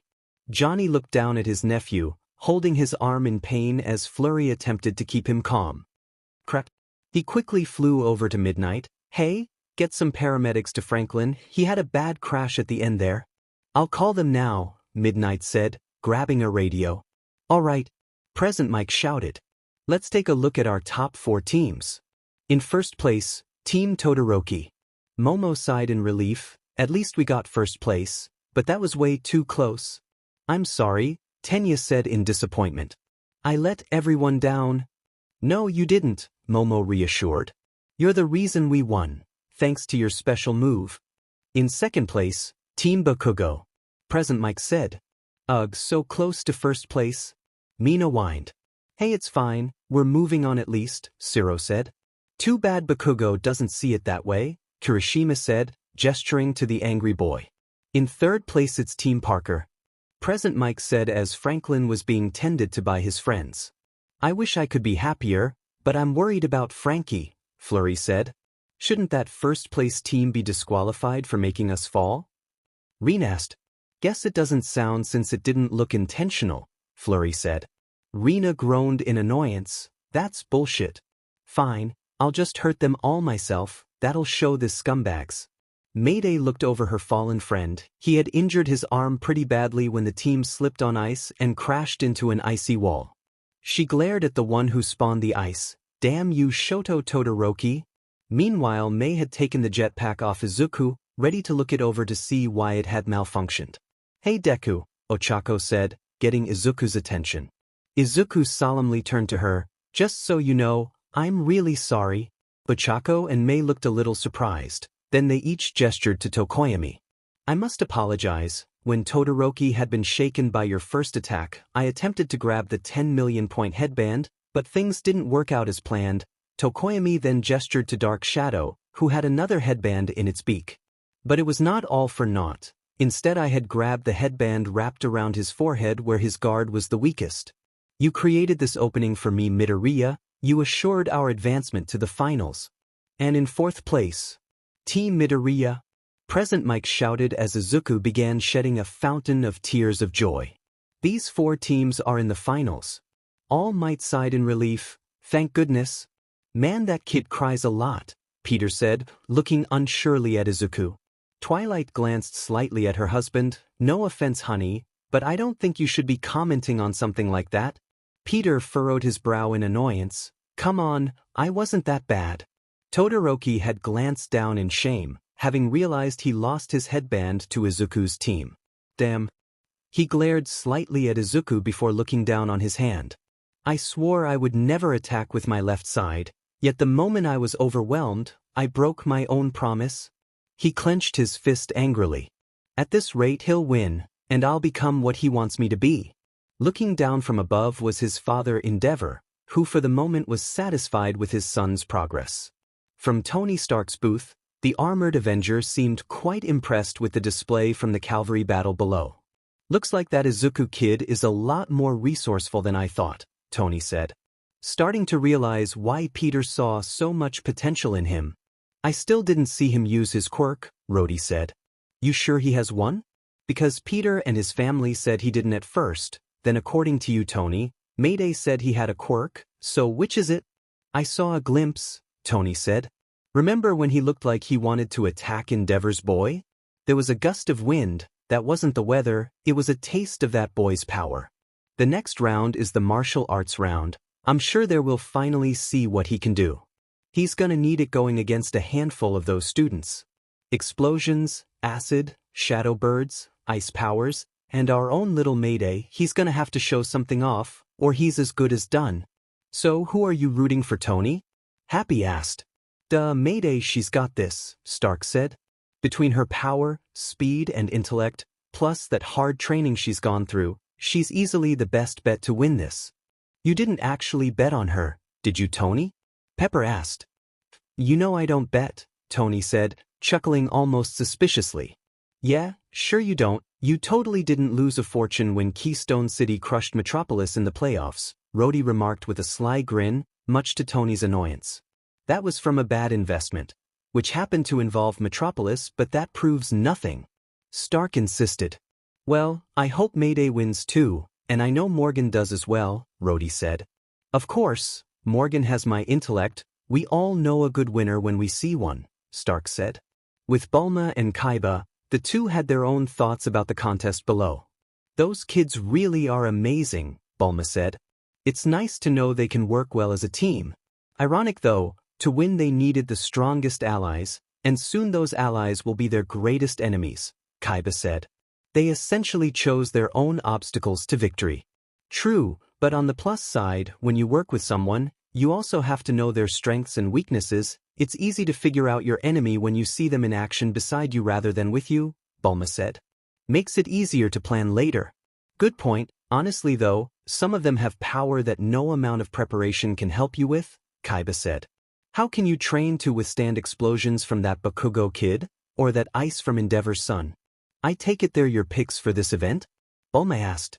You can say that if I had to pick one, then it's easily Katsuki Bakugo. Something tells me that young Todoroki kid is holding something back, based on his close encounter with that Midoriya boy, 𝗫𝗲 said. You've got a good eye if you saw something that was going by too quickly for me, 𝗵𝗲 said. Oh, what about Spider-Man's daughter? She seems like she can make it to the finals. Maybe, can't see her winning. Spider-Man's daughter or not, she's got getting past Bakugo's tenacity, 𝗫𝗲 said. That kid, he reminds me a lot of Vegeta. He won't stop at anything until he obtains victory. 𝗵𝗲 looked down to where Vegeta was sitting, wondering what the man was thinking about this event. Down below, the proud fighter watched closely, rubbing his chin in thought, taking close note of each kid's power. This might be the most interesting final rounds in years. Then again, it's to be expected from the class that survived a villain attack, Vegeta said. Let's see what they have planned next. Alright everyone, time for an hour-long lunch break, Present Mike announced. Then we'll continue with the festivities. Yo, Eraser, wanna join us for a burger or something? Rainbow Dash asked. I'm taking a nap, Aizawa answered. Tis wow, and Twilight says I can be lazy, Rainbow Dash said, walking off. Let's go, Mike. You, me, and Johnny can grab a bite. Sounds dope. Enjoy your slumber, Mr. Mummy, Present Mike said, to Aizawa's annoyance. I swear I'm gonna lose it, Aizawa bitterly muttered. Down below, 𝗧𝗧𝗧𝗧's team were still wondering how exactly they lost their points and ended up walking aimlessly around the fields. How the hell did this happen? 𝗧𝗧𝗧 asked. I can't even remember the last half of the competition. Perhaps it was punishment for taking that tiny boy's headband in such a sneaky way, 𝗧𝗧 said. This sucks. 𝗧𝗧𝗧 shouted. 𝗧𝗠 bitterly walked off, clearly upset about losing the event. How disappointing. She approached Mina, getting the horned girl's attention. Congrats on the win, Mina. Oh, thanks, but Bakugo only chose me to melt Todoroki's ice, Mina said. Not like he saw any more use than that. Ida, I can't believe you held out on us. That was really sneaky, Ochako said. I assure you it was merely a strategic plan, it wasn't intended to deceive you, Tenya reassured as Kaminari walked around like a moron. I merely wanted to prove I can compete with Midoriya. Yeah, you two are always trying to one-up each other, Ochako said. Oh, wonder where he is though? I don't know, I haven't seen him, perhaps he went to join Mayday and Princess Flurry in their trip to the emergency room, Tenya said. Oh right, Mayday's friend got hurt, hope he's alright, Ochako said. It's amazing how we all made it to the finals, her parents must be so proud. Yes, speaking of parents, I should try to contact mine later, as well as my brother. I hope my performance so far has gotten their approval, Tenya said. Of course, why wouldn't it, you won the battle for your team after all, Ochako said. Well, we should go get something to eat, I am kind of hungry, we'll see Deku later I'm sure. Not too far from them at the faculty entrance, 2 of 1A's boys stood in the entranceway. You brought me here, now what? Izuku asked, being one of the 2 boys, nervously standing across from the other individual, that being Todoroki. In addition to this encounter, another one was on the way.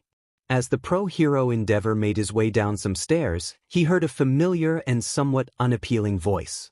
Endeavor, long time no see, let's catch up? The fiery hero turned around to see his longtime rival, All Might,